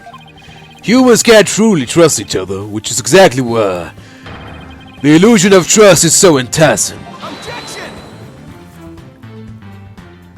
Once two people overcome their misgivings, that's where real trust is to be found.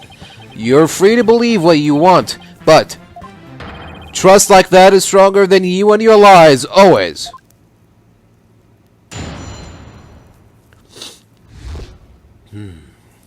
Here we go. I felt fear when I thought about the moon rock because it reminded me of the Phantom. It only reminded you of the Phantom? Don't make me laugh. You are the Phantom. Evidence is everything in a court of law.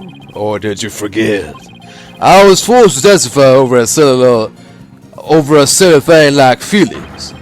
Those tactics will work from here on out. You need real evidence. Arg. I hate to admit it, but he's right. Yes, I'm very afraid of him because he took my family hostage. Your family? Like, who in your family specifically? Oh, I don't know. Like, maybe my lover, for example? For example? Maybe. We need a more concrete answer than that. Ha ha ha. Maybe my mother, my son, my daughter. Maybe it was all of them. I'm so sad and worried. I miss them so much. He's obviously lying. Look how upset I am. Is it any wonder I follow the Phantom's orders? What reason would the Phantom have to be afraid of the moon rock? No, no, no! Hold it! You can't think of a single reason that the Phantom might be afraid of the Rock? I thought the Phantom wasn't even supposed to have any feelings. How can someone like me, with my wealth of emotions, be expected to understand the guy? The Phantom, a person with very few emotions, would only be afraid of something really big, like his cover getting blown big. I'm willing to bet that Moonrock has something to do with his identity, but what? Maybe the Phantom's fingerprints are on the rock. The fingerprints can be wiped off. Then maybe he wanted the rock so bad he literally drooled on it and left his DNA. We're dealing with a spy here, Athena, not a slob. True. But maybe the DNA part isn't too far off. Something unexpected happened to him during the incident 7 years ago. Yep. He got his palm slashed, blood splattered on the moon rock. Bing bang bong, Bob's your uncle.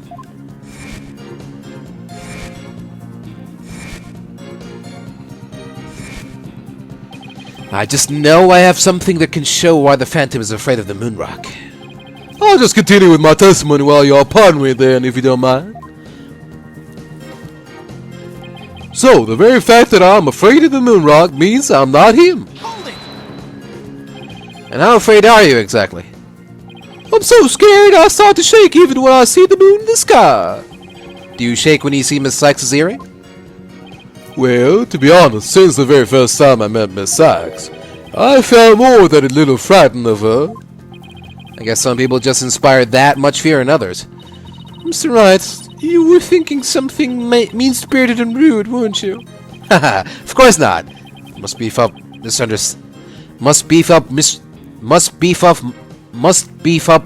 mind-reading defenses. Now, do you understand? The very fact that I'm afraid of the moon rock proves that. In fact, proves that. In fact, I'm on the side of justice. Hold it! After all that you've done, how dare you speak the word justice? In justice we trust. I'll say it as much as I want, and with absolute confidence. Whatever I say is just. Whatever I say is just. That's how it works in this dark age of the law. Grr, he won't get the best of me with that twisted argument of his. I'll find a way to get him right where I want him.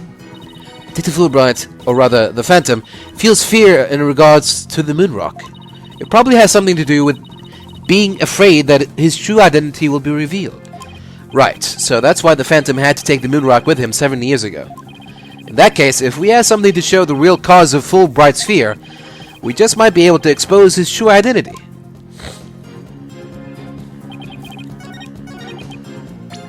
Okay.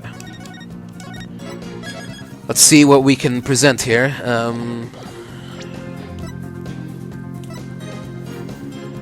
The knife. There you go. Athena used one of these to stab the Phantom's hand during the incident 7 years ago, right? That should work. Objection! Perfect. Detective Fulbright, I assume you know what this is. Of course, that's the knife the Phantom used to kill Clay Tarrant. That's right. And the exact same type of knife Miss Sykes used 7 years ago when she stabbed the Phantom's hand. Yes, that was discussed earlier, as I recall. He dodged at first, so I only got his clothes. But I tried again. And this time you got him? And this time you got him, didn't you? I did. I remember it clearly now. The knife went into the back of his hand. Miss Sykes then stated that she remembers the culprit bleeding. It's my theory that the culprit's blood got on the moon rock, and he was afraid that if the blood was analyzed, his true identity will be revealed. That explains why the Phantom had to remove the moon rock from the crime scene. You mean, if we were at the analysis now, we'd know who the Phantom is? Yes, I suppose so. But unfortunately, the moon rock in question is missing. That may be so, but I'm certain I can explain what happened to it in great detail. You can? Of course. Not. You don't actually expect us to believe that, do you? Because you don't fool me! What this court needs is a bully free zone. The infamous sword of the beguiling bluff Its edge is without compare. Come now, ready it with me, and show us just how finely it cuts. Your Honor, this is an outrage! Oh, I mean, this is an outrage! Go! Go on, Rydeno. Let's start with something that's been bothering me for a while. Now, the culprit supposedly removed the moon rock from the lab, but in this video of him, it's nowhere to be seen. Oh, you're right! But here's something to consider. What if the Phantom hid the moon rock somewhere at the scene of the crime? Good thinking, boss. Security was super tight at the Space Center back then. All that, in spite of the Space Center having very strict security in those days, all personal effects were examined thoroughly, coming or going. You couldn't even smuggle a withered old leaf through those checkpoints. Does this mean that the moon rock is still somewhere in the Space Center? In the name of justice, I proclaim that's impossible. And why is that? The Space Center was searched from top to bottom, and especially the lab.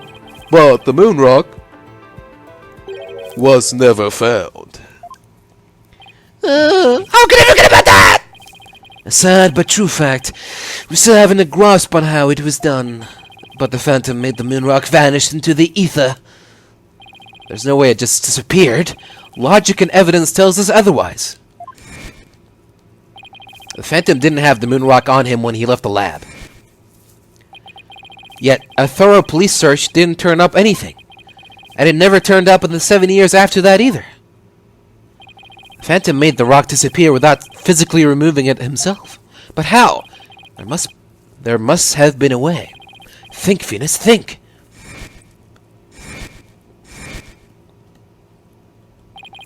How did the moon rock vanish from the robotics lab? So, can you or can you not show what happened to the moon rock, Mr. Wright? Yes, I can, Your Honor. What? Oops, sorry, I mean... What? In that case, let's have your answer, Mr. Wright. How did the Phantom make the moon rock disappear from the crime scene? Take that! That's the Hope capsule, right? The one that went up with the Had 1 rocket? He couldn't carry the rock out, but he couldn't leave it in the center to be found either. So, there was only one safe place to stash it. The Hope capsule that was there in the lab that day. Yes, so the team must have loaded it onto the Hope space probe eventually. But if that's what happened, then the moon rock would have been launched up into space along with the rocket. Preposterous! It would mean that for these past 7 years, the moon rock was... In space! The Phantom got rid of the moon rock in the most cosmic way he knew how.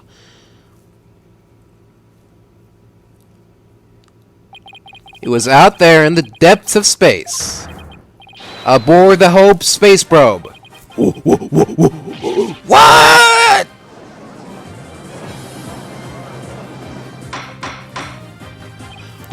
Order in the court! I understand now. The Phantom's original scheme was to sabotage the Had 1 anyway. The villain, he used his primary objective to conveniently kill two birds with one stone. That's right. He planned for the moon rock to be turned into cosmic dust out in space, thereby destroying the one piece of evidence that could reveal his true identity. But Mr. Starbuck and the others foiled the Phantom's plot. The Hope space probe sailed off safely on its mission and returned 7 years later, with the capsule in tow. If we analyze the blood on the moon rock, it should make one thing crystal clear, that you are the Phantom all along. Detective Fulbright? So, he killed Clay just so he could get the moon rock back? I believe so. His original assignment may have been just to sabotage the Had 2, but at the same time, he also had to retrieve the evidence of his crimes 7 years ago. That's why he went to the boarding lounge and attacked Clay as he made his escape out of the rocket with the capsule. But in the end, it was all he could do just to escape himself, so he didn't get the capsule. Clay must have done everything he could to stop Fulbright. He probably hung on to that capsule for all he was worth until his very last breath.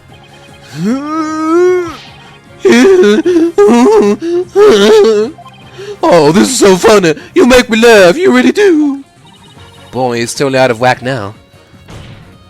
It's game over for you, Detective Fulbright. Why don't you just admit it to all now? What? It's game over for you, Detective Fulbright. Why don't you just admit to it all now? There's nothing to admit. I'm Bobby Fulbright, undercover investigator, I tell you. I'm not the Phantom. The blood on the rock is just another one of his schemes. A trap. Now I'm not sure what to think. I suppose if the Phantom is a spy worth his salt, a trap is not out of the question. Objection! But in that case, you could say anything is a trap. That's what makes a trap a trap. I've been framed into taking the blame for the Phantom. Your Honor, I believe further investigation is in order. Silence! Further investigation? More like plotting your escape. But no more. I will bring you to justice myself if I must. Here and now! I guess it's time to show you just what I'm really capable of. Da, Silent Black Will! Hey, you guys aren't really...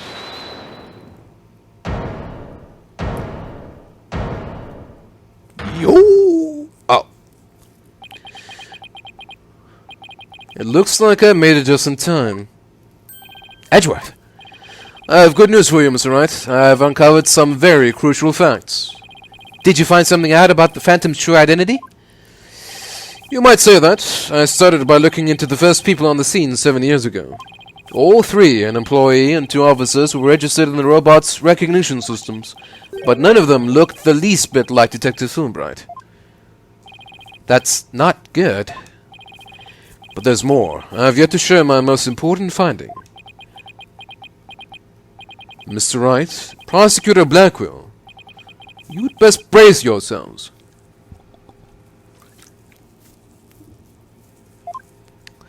Uh-oh.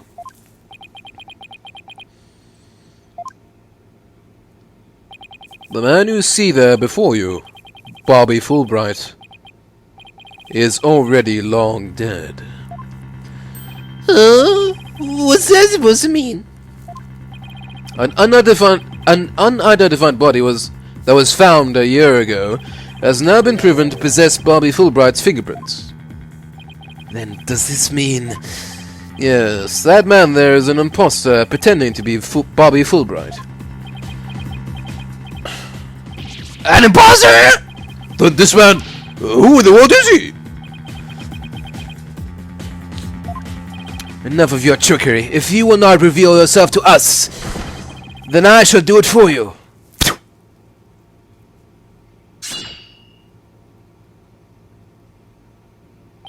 What the? No! His face! Oh, look what you did to my mask. Mask? What is the meaning of this witness? Okay, you got me. I guess I have to show you who I really am now.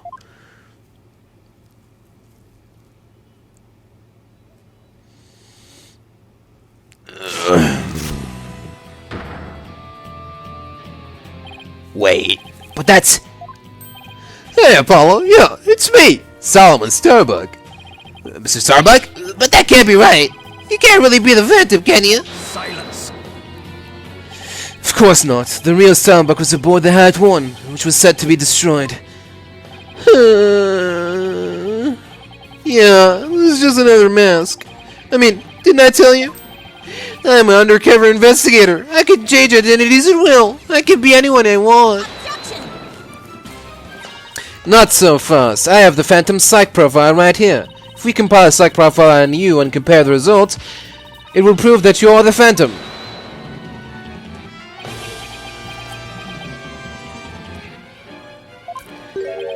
It's time for me to show you the real meaning of the phrase, the end justifies the means. That voice, those words.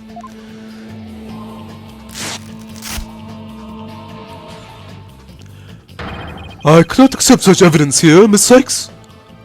But as it means? Smask? I'll take what I want by any means necessary. Now give me that evidence. Here. Huh?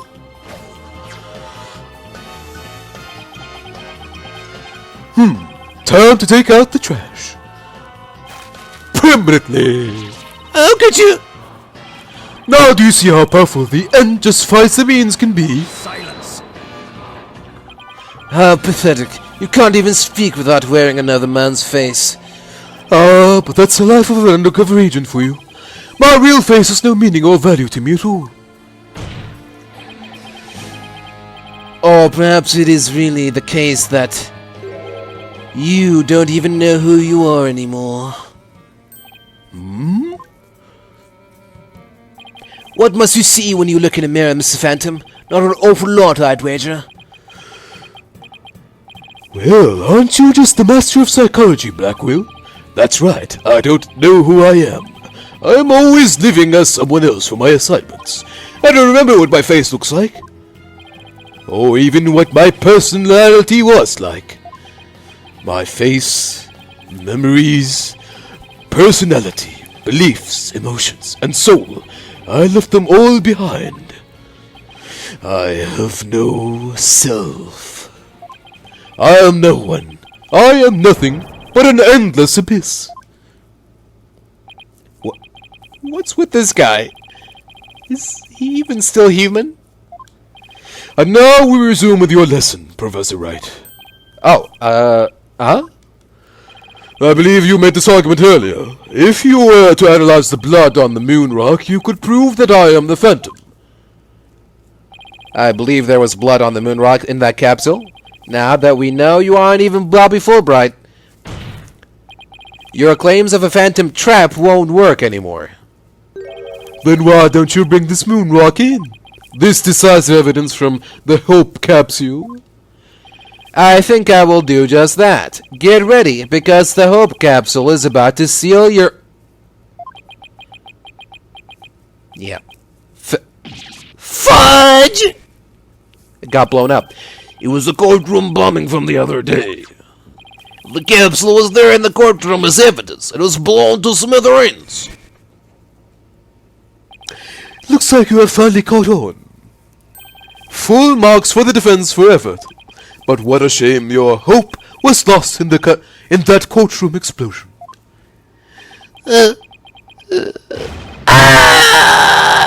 So, that's the real reason this courtroom was blown up. It was all for the Phantom to destroy that one piece of evidence. I can't believe it. Have we really reached a dead end after coming all this way? Has the only evidence we have on this guy really been destroyed? How dare you continue to call me the Phantom? As I have said all along, I'm just a nameless undercover agent. Objection! And the defense will continue to assert that you are the Phantom. Furthermore, we have proof. Or at least a prayer. But I'm afraid that won't do, Mr. Wright. At least put some weight behind your statement, right, Dodo? I know, I'm trying. There's only one thing that can unmask this menace. The moon rock. But that was blown to bits in the courtroom bombing. And yet, is it really gone without a trace? What if some tiny part, some little fragment still exists? Yes, and you can see the stolen moon rock there, too. That strange black and yellow thing on the left side of the picture. Very well, Mr. Wright. Let's see your proof. What evidence will finally prove the Phantom's identity? Take that! Take a look at this. And what is that, may I ask? This is the last fragment of hope that I have. This is what will give us the strength to carry on. I see. Not exactly the reaction I was hoping for. Mr. Wright, for your sake, I will pretend I didn't see that embarrassing display. Please try to get it right next time, won't you? Yes, Your Honor. Unfortunately, it will still cost you. Well, we can't have that. Time to go back.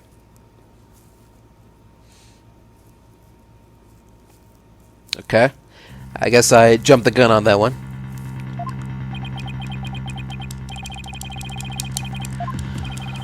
Okay, what could it be? Let's see.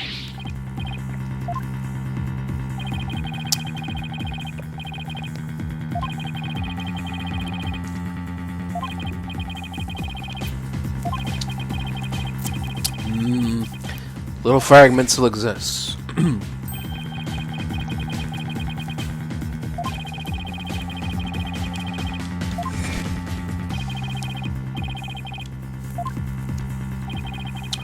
Let's see.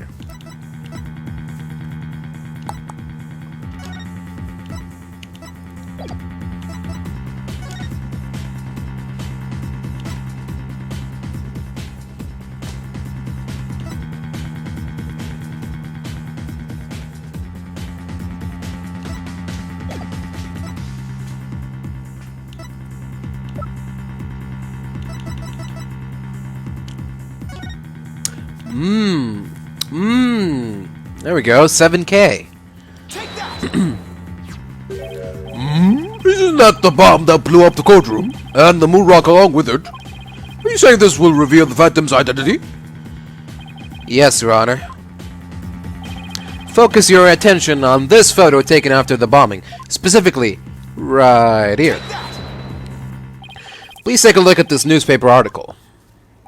This article about the Hat One? Now, please note the strange black and yellow rock there on the left. That's the moon rock. And when we look at this photo of the bomb fragments, see how there's a rock-like object with the same coloration? Oh my, yes, I see it. It would seem that the moon rock was much more durable than the Phantom thought. If we take a look at all the fragments that the police found, we'll likely find one with blood. And DNA testing on that blood will prove that the witness is indeed the Phantom. Unbelievable. But that's impossible. A surprise to be sure, but a welcome one. That's one bloody tough rock.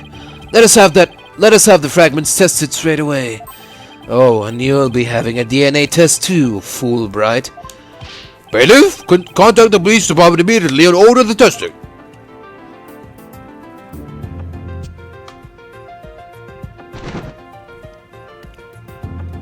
Prosecutor Blackwell, what did the test results show? There was a rock fragment that had blood on it that appeared to be several years old. DNA testing revealed... Well, I'm sure you know full well what it revealed. They confirmed it was a witness's blood, didn't they? There's no use in trying to talk your way out of it anymore. Admit it, you are the Phantom. Objection! Huh?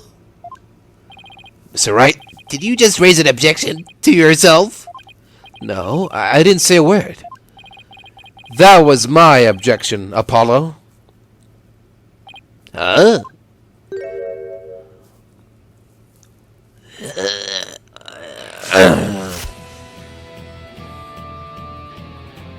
Why?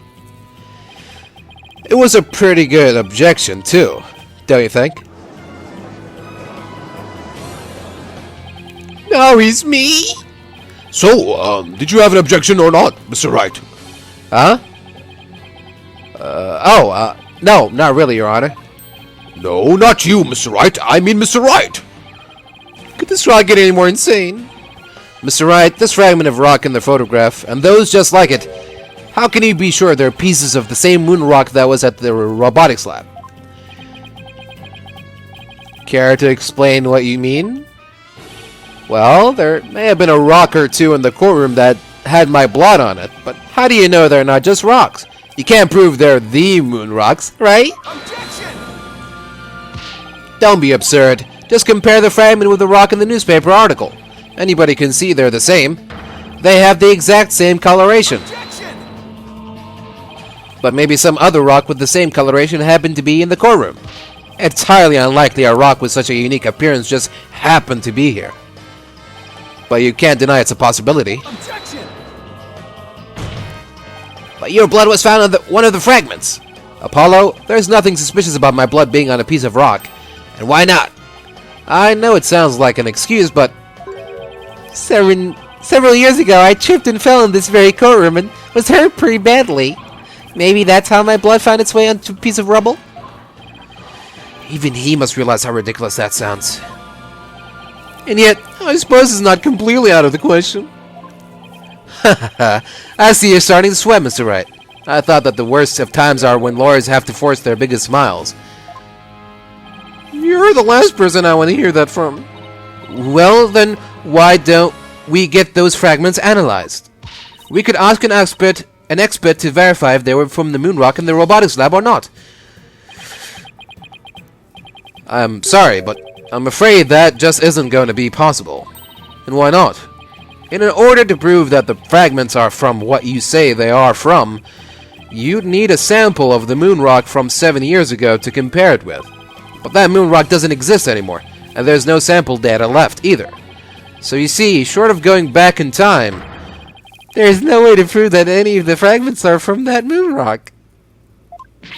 Oh, no! There's really no way to prove it. You finally ready to throw in a towel? Objection!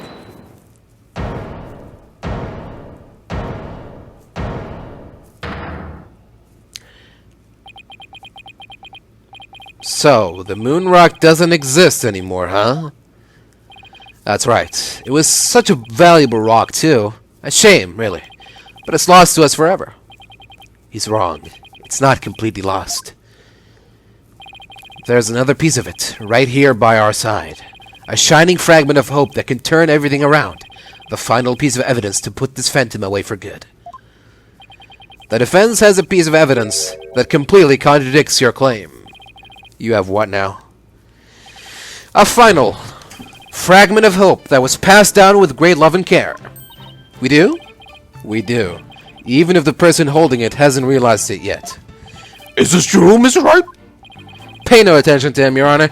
He's just bluffing, as usual. I wonder if you'll be able to force your biggest smile when you see what I've got. Try me. The piece of evidence that shows the original moon rock isn't completely lost is this. But just about the only things my mother left me with are widget and this earring. Maybe she did love me in her own way.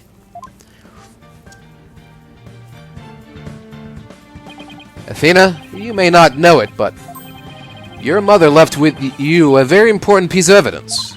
She did? You're bluffing. You don't have anything of the kind. Oh, but we do. Evidence that will finally corner you. Because we have a moon rock of our own. Yeah. Oh! You mean... Exactly. A gift Dr. Sykes left her daughter. An item Athena has cherished and worn all these years. As distant as Dr. Sykes may have seemed to her daughter, that fragment of her love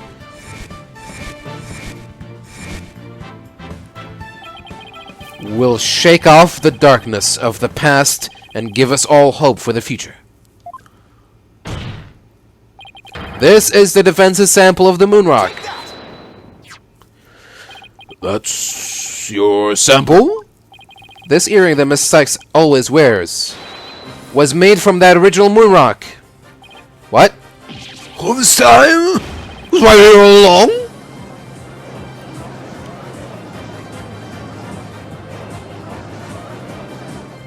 No. Can't be.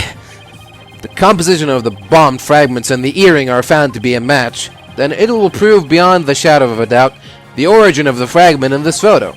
And since the test results showed that the blood on the fragments was yours, this means that the identity you tried so hard to hide will finally be revealed. The identity I tried to hide?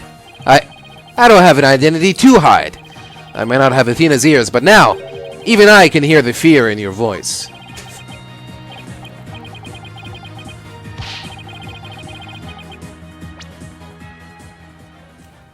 Alright, sorry about that. Where were we? Fear. I don't feel fear. I left all my emotions behind years ago. Every human being feels fear. You simply can't face the emotions inside you. can't face them because you have nothing. No love, no trust. And I suppose you do? I didn't have anybody to support me at first either. I couldn't face the fear inside me. Couldn't get over the trauma of my past. Like I said, I don't feel fear. Objection! Then you're just a coward for running away from yourself. When I had my doubts about Miss Sykes, I felt like I would collapse under the weight. But I wanted to trust her. And I knew I could trust Mr. Wright to uncover the truth. That's why I was able to face my suspicions without hesitation. Running away from myself. How can I run from myself when there's nothing inside? Nothing at all. Objection! I know it's hard for someone as unwilling to trust others as you to understand, but people have emotions. It's just a fact of life, and so people can be weak at times. But that's exactly why people need to trust one another, so they can gain the strength to face themselves when things are at their bleakest. Without trust in others, how can you ever hope to face your fears?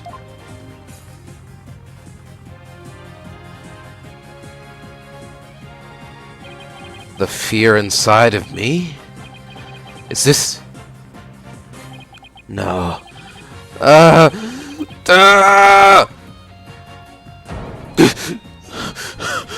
afraid! I'm scared! I feel fear! You can't outrun yourself. Remove that mask and unleash your emotions. Confront your guilt head on.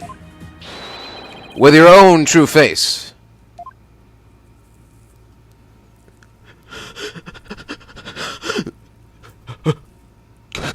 My own true face? No, please don't. I know you're here. Where are you? See? I haven't revealed anything yet. Honest.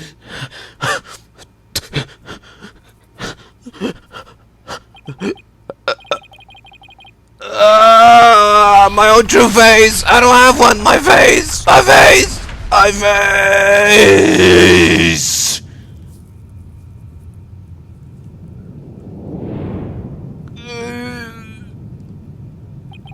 Is this my face? Is it?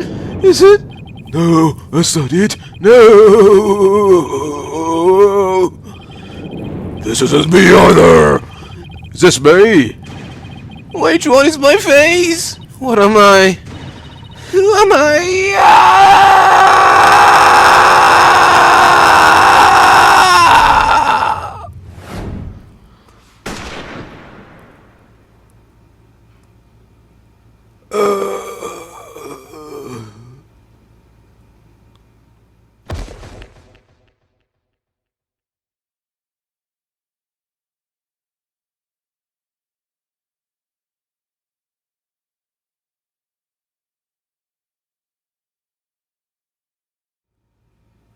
Did you guys hear something?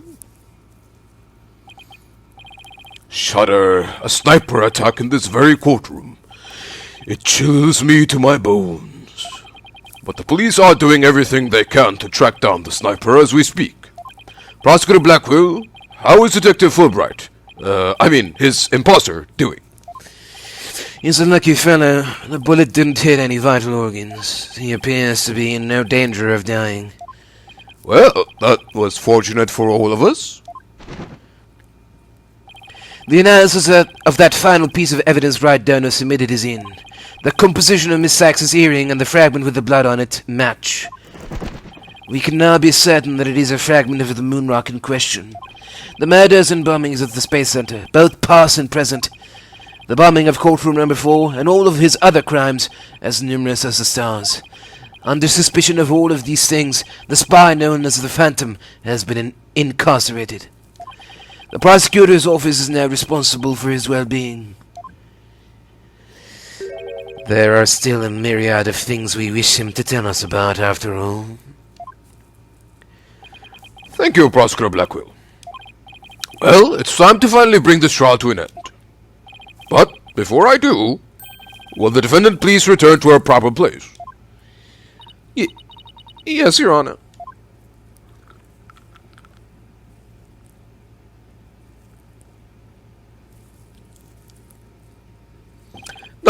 This court finds the defendant, Athena Sykes, not guilty.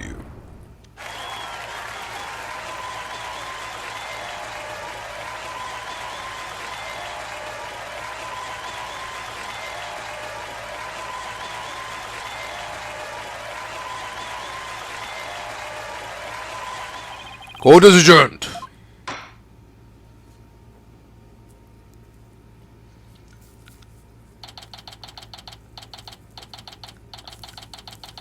December 20th, 9:12 p.m. District Court, Defendant Lobby, number 5. Congratulations, Mr. Nick. Thank you, Pearls, and thank you for being there for Athena. It's the least I could do.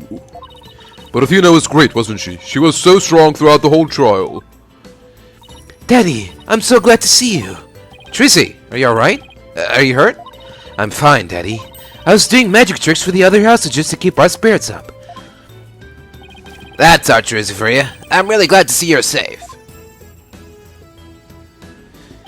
Right. I fear I owe you yet another debt of gratitude. Edgeworth? We never would have caught him if it weren't for all of you. Oh, come on, Edgeworth. What are you talking about? You're the ones who have been tracking the Phantom all this time. Plus, you were the one who gave Blackwell permission to serve as prosecutor, right? Yes, well, we knew the Phantom was somewhere nearby. The police and I were trying to find him. We never did manage to do so until this trial. Well, we never would have won this trial without you. It was your help as chief prosecutor that was the key to its successful conclusion. Besides, it was you that saw to it that I got my attorney's badge back, wasn't it? So you figured it out, did you? Yeah, getting my license back went just a little too smoothly, you know? Should have been much harder after that evidence forging scandal. Well, I owed you a few favors. Hey, Edgeworth, think we can finally bring the dark age of the law to an end? Even the darkest night turns to dawn eventually. Our sun will rise again. Besides, now that Prosecutor Blackwood has been cleared of all charges, a great deal of the mistrust towards the court system should have been swept away. You know, you could have said that with a bigger smile, Edgeworth. It won't kill you. Instead, the furrows in that brow of yours just keeps getting deeper and deeper. So I should smile more, eh?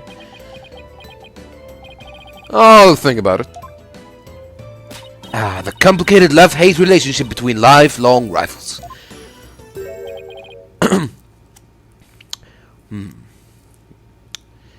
Athena? I'm forever in your debt.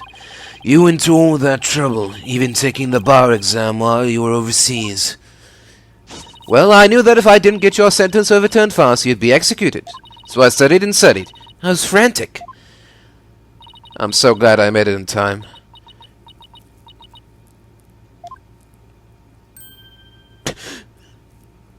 Just barely, but I still made it. That a girl, Athena. It's good to see you finally let your tears out. Yes, I survived by the skin of my teeth, thanks to you. Shame on you, Simon. Who tried to throw your life away like that? It was never my intention to just throw my life away. But some things in this world are more important than your own life. Like what? My honor-bound duty to protect with my life. My mentor's most beloved treasure. Huh? That's some loyalty. This guy really is a samurai through and through. Well, it looks like we can breathe easy now. Apollo, Athena, thank you both. It took all of us together to pull it off. You bet, boss. What a team we are, eh? It was definitely the most amazing turnabout I've ever seen. I'm a lucky guy. My office has the best, most capable lawyers around. Thanks, Mr. Wright. I'm going to work extra hard to make up for all the worry I caused. Apollo Justice is fine and ready to go. Let's hear it for the Right Anything Agency. Well, nobody's going to try harder than me, so you'd better watch out, Apollo. Simon is free, thanks to Mr. Wright. But there are so many people out there who need our help.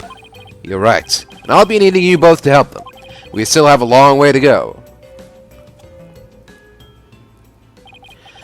Get ready, you two. We won a major victory, but the war is far from over. There are still people out there suffering under false charges who need defending. We've got a lot of work ahead of us. If we ever hope to fully bring the dark age of the law to a close... Hey, I know one thing we have to do. We have to celebrate with a bowl of piping hot noodles. Huh? Nothing like a bowl of Eldoon's noodles after our trial, all on Mr. Wright's tab. That's how it works at the Right Anything Agency, right, Mr. Wright? Huh? I suppose it's your duty to express gratitude to your people for their great work. In that case, allow me to join in the festivities. I would greatly welcome a bowl of noodles. I have an idea, Daddy. Why don't you just invite everybody involved with the case? The more the merrier, right? Oh, Mr. Nick, look how far you've come. Who knew you'd grow to be such a generous gentleman?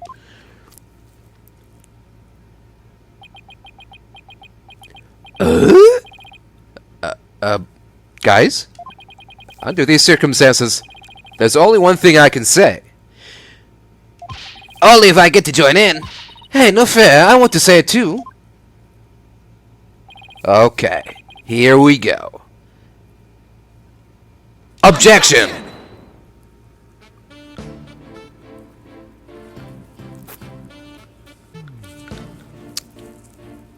I was trying to think of something nice I could do for Polly now that he's back. So I decided to go around and get a bunch of jobs for him to do. Find a lost cat, install an air conditioner, give a computer lesson, find a lost item. I think I should have found him in a few legal cases. Nah, that's okay. This is the Right Anything Agency, after all. Excuse me. Whew. Athena and Apollo are so wonderful in court. I'd better study as much as I can if I want to be a judge someday. My grandma says, eat lots of peppers and they'll ignite your passion. Oh, but I should figure out which to grow, green peppers or yellow. Or maybe I should go with hot as the sun red peppers instead. Yuki Nakamura, Cookie Fuze. Story by Yukinori Kitajima. The end of the dark age of the law, you say? Tisk tisk, how naive. Don't you know it's sometimes necessary to get a guilty verdict by any means possible? What? They're putting me under investigation? The chief prosecutor wants to see me!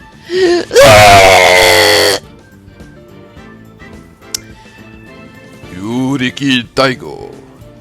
Takada. Kazuhiro Nakata. Takashi Ito. Presentation. I've been asked to debut the great masked wrestler Temetero. He's scheduled to go up against the Amazing Nine Tails next, though. Oh, what to do? A fight to the finish with myself? Why did you ask Mr. Demon Lawyer to be the Amazing Nine Tails too? That's not a bad idea. I bet he'd be all for it. Ka. So, we are to meet as foes, are we, my little friend? Oh, God. Takaro Fuze. Would you believe it? I'm Ultimate of Nine Tails Vale now. Pretty impressive, eh? I took over after XQ before the good of my beloved village. What do you say? Would you like to make a little donation to help us out? Hey, yo, what do you think you're doing sticking to the matter? The jig is up. Better make a run for it. Keiji Ueda. Tomohiko Osumi. I thought I wanted to be an artist, but after seeing the amazing job Athena did, I started to become genuinely interested in law. So now I'm studying for the bar exam. I'm gonna prosecute Athena someday. You'll see. I'm studying my buns off too, but not for the bar exam. I'm gonna pass the Themis entrance exam on my own merit this time. With a score of 100 points, of course. You, Jennifer, our dream will live on forever! Sayuri Shintani. Thank you. I found really sweet boxes for all three of them, but they will wear them. Is it because I want to be a legal journalist instead of a lawyer or a judge? But anyway, thanks for the trial. The school newspaper's future is as bright as can be.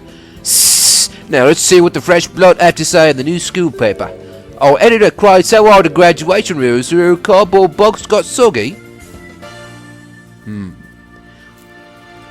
Tables have turned, it seems.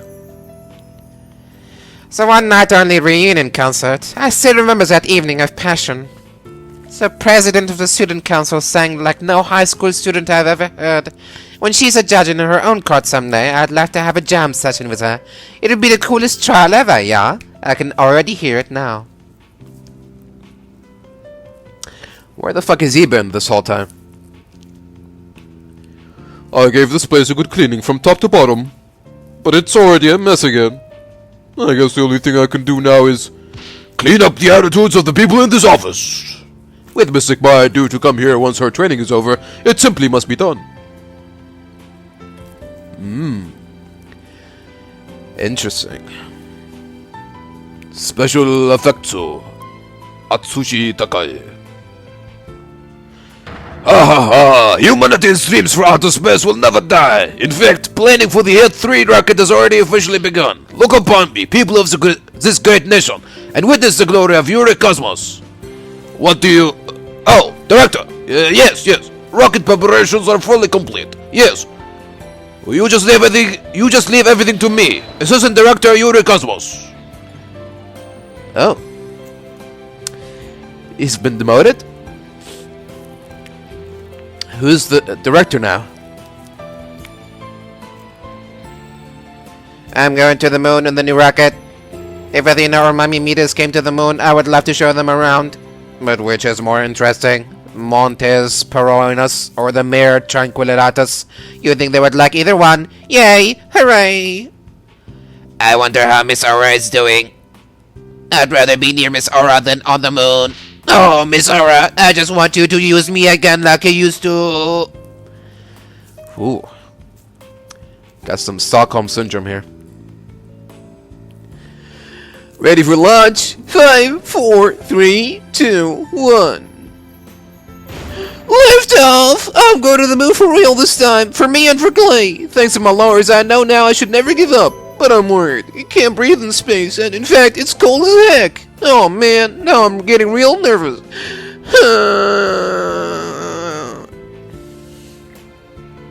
Oh dear. No, I'm not employed here. I simply came to request their services in defense of my sister. But no one's around, and I have been kept waiting for a long time. What sort of case brings you here? Oh, your father was accused and you wish for Athena to defend him? Now perhaps he and I shall meet in a courtroom in the near future. That's nice. Starting to make friends.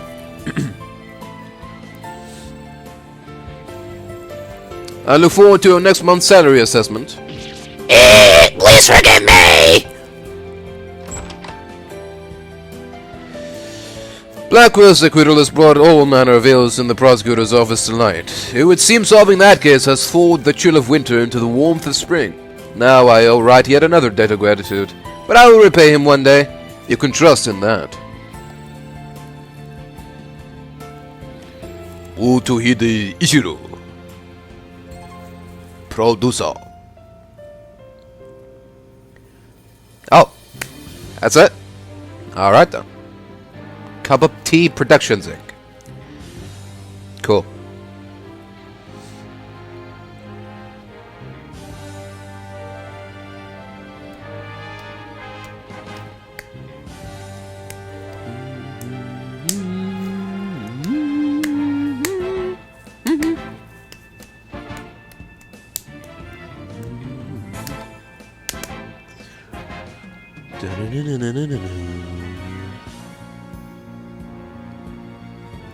Coloring Wishu Studio Isuru Bae Young-won Kuki Ota Yuta Ando Masato Yoshitaki Kyutaka Yoshihiro Iwabe Sumo Mori Akiko Nikaido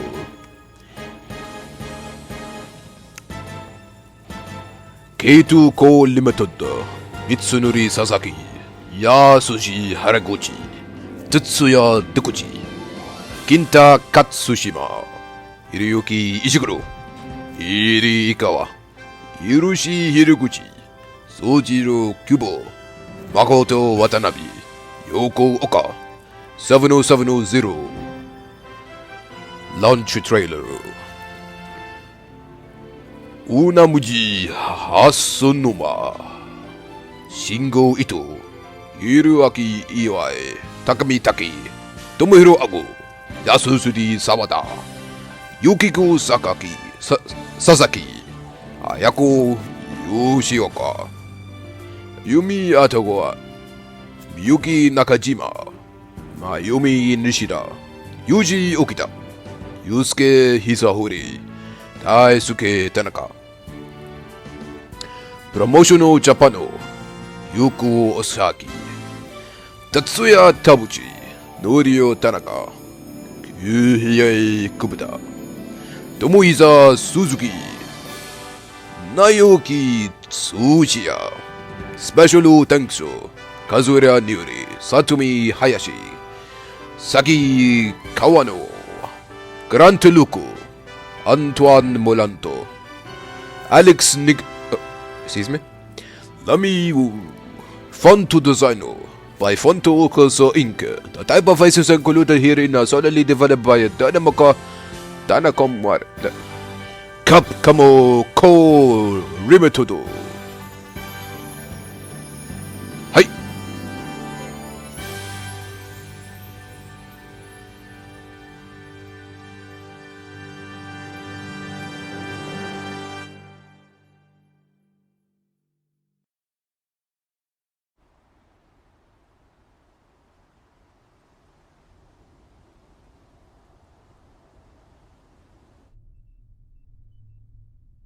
I'll be fine. I'll be fine. I'll be fine. I'll be T-minus fine. 15 seconds. 10, 9, 8, 7, 6, 5, 4, 3, 2, 1. Liftoff.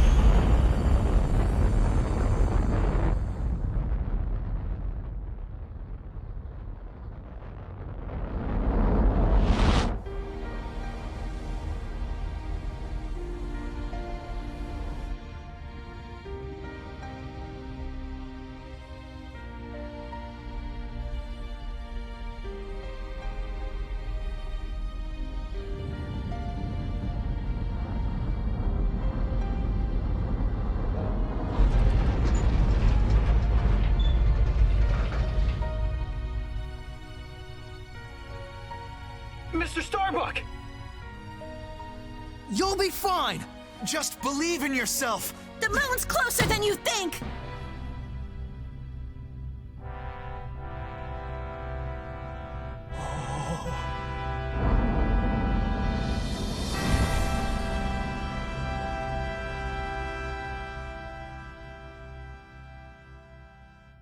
Thanks, guys. I wouldn't have made it back into space if it wasn't for you.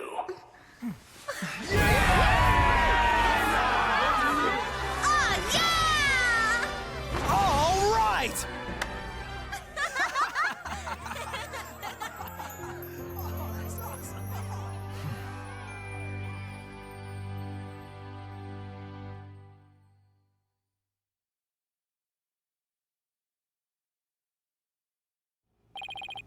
Through the years, I've seen as much joy as heartache, honesty as deceit. But just as Mr. Starbuck was able to escape the harsh pull of his fears and despair, I believe that hope and friendship can lift us all up towards a brighter tomorrow.